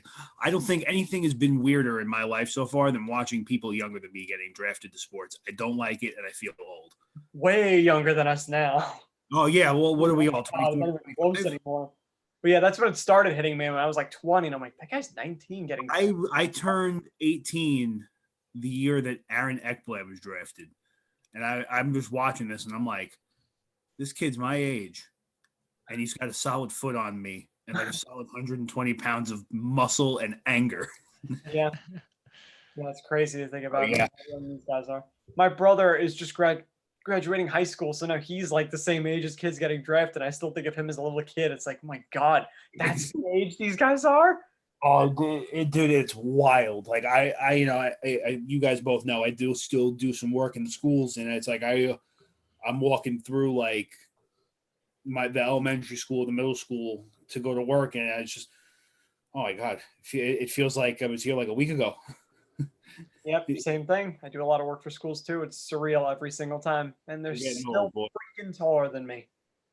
Yeah, even in the middle schools, they're taller than me. Boys, we're getting old. Well, ladies and gentlemen, it is 8:05 here on the East Coast. We have gone 5 minutes over our time, but I will tell you this, is that the conversation that we had today, we definitely hope does not continue, but unfortunately for the foreseeable future, it will. The one positive thing here is that the three of us do always have a really fun time chatting with each other and also getting the debates going, especially in the beginning of the show with the NFL All Decade part. That one was really fun, but just keep moving it forward. For all of those watching, prayers up from myself, from Tyler, from Nick, because we all need to move forward from this. And this is definitely one that we will remember for the rest of our lives, for however long that this lasts for. But from all of us here at the Primetime Rundown, the Eastern Observer, and the Blackjack Media Networks, we cannot thank you enough for joining us here tonight. We'll be back on next Friday from 6 to 8 p.m. Tyler will be having a guest next week, and that will be another Golden Stick Wiffle Ball so we're going to have Mike Valenti. He's going to be a representative from the New York Dark Knights, who we spoke a lot about tonight. Very good. On at 7:00. Very good. So 7:00 for those that are watching from the Golden Stick Wiffle Ball League, please tune in. For all of us here at the Blackjack Media Network, the Eastern Observer, and the Primetime Rundown, I'm Joey Jarzynka saying good night from Long Island, New York. And everyone, please stay safe, please stay healthy, and please stay home. Stay safe and stay healthy. Mm-hmm.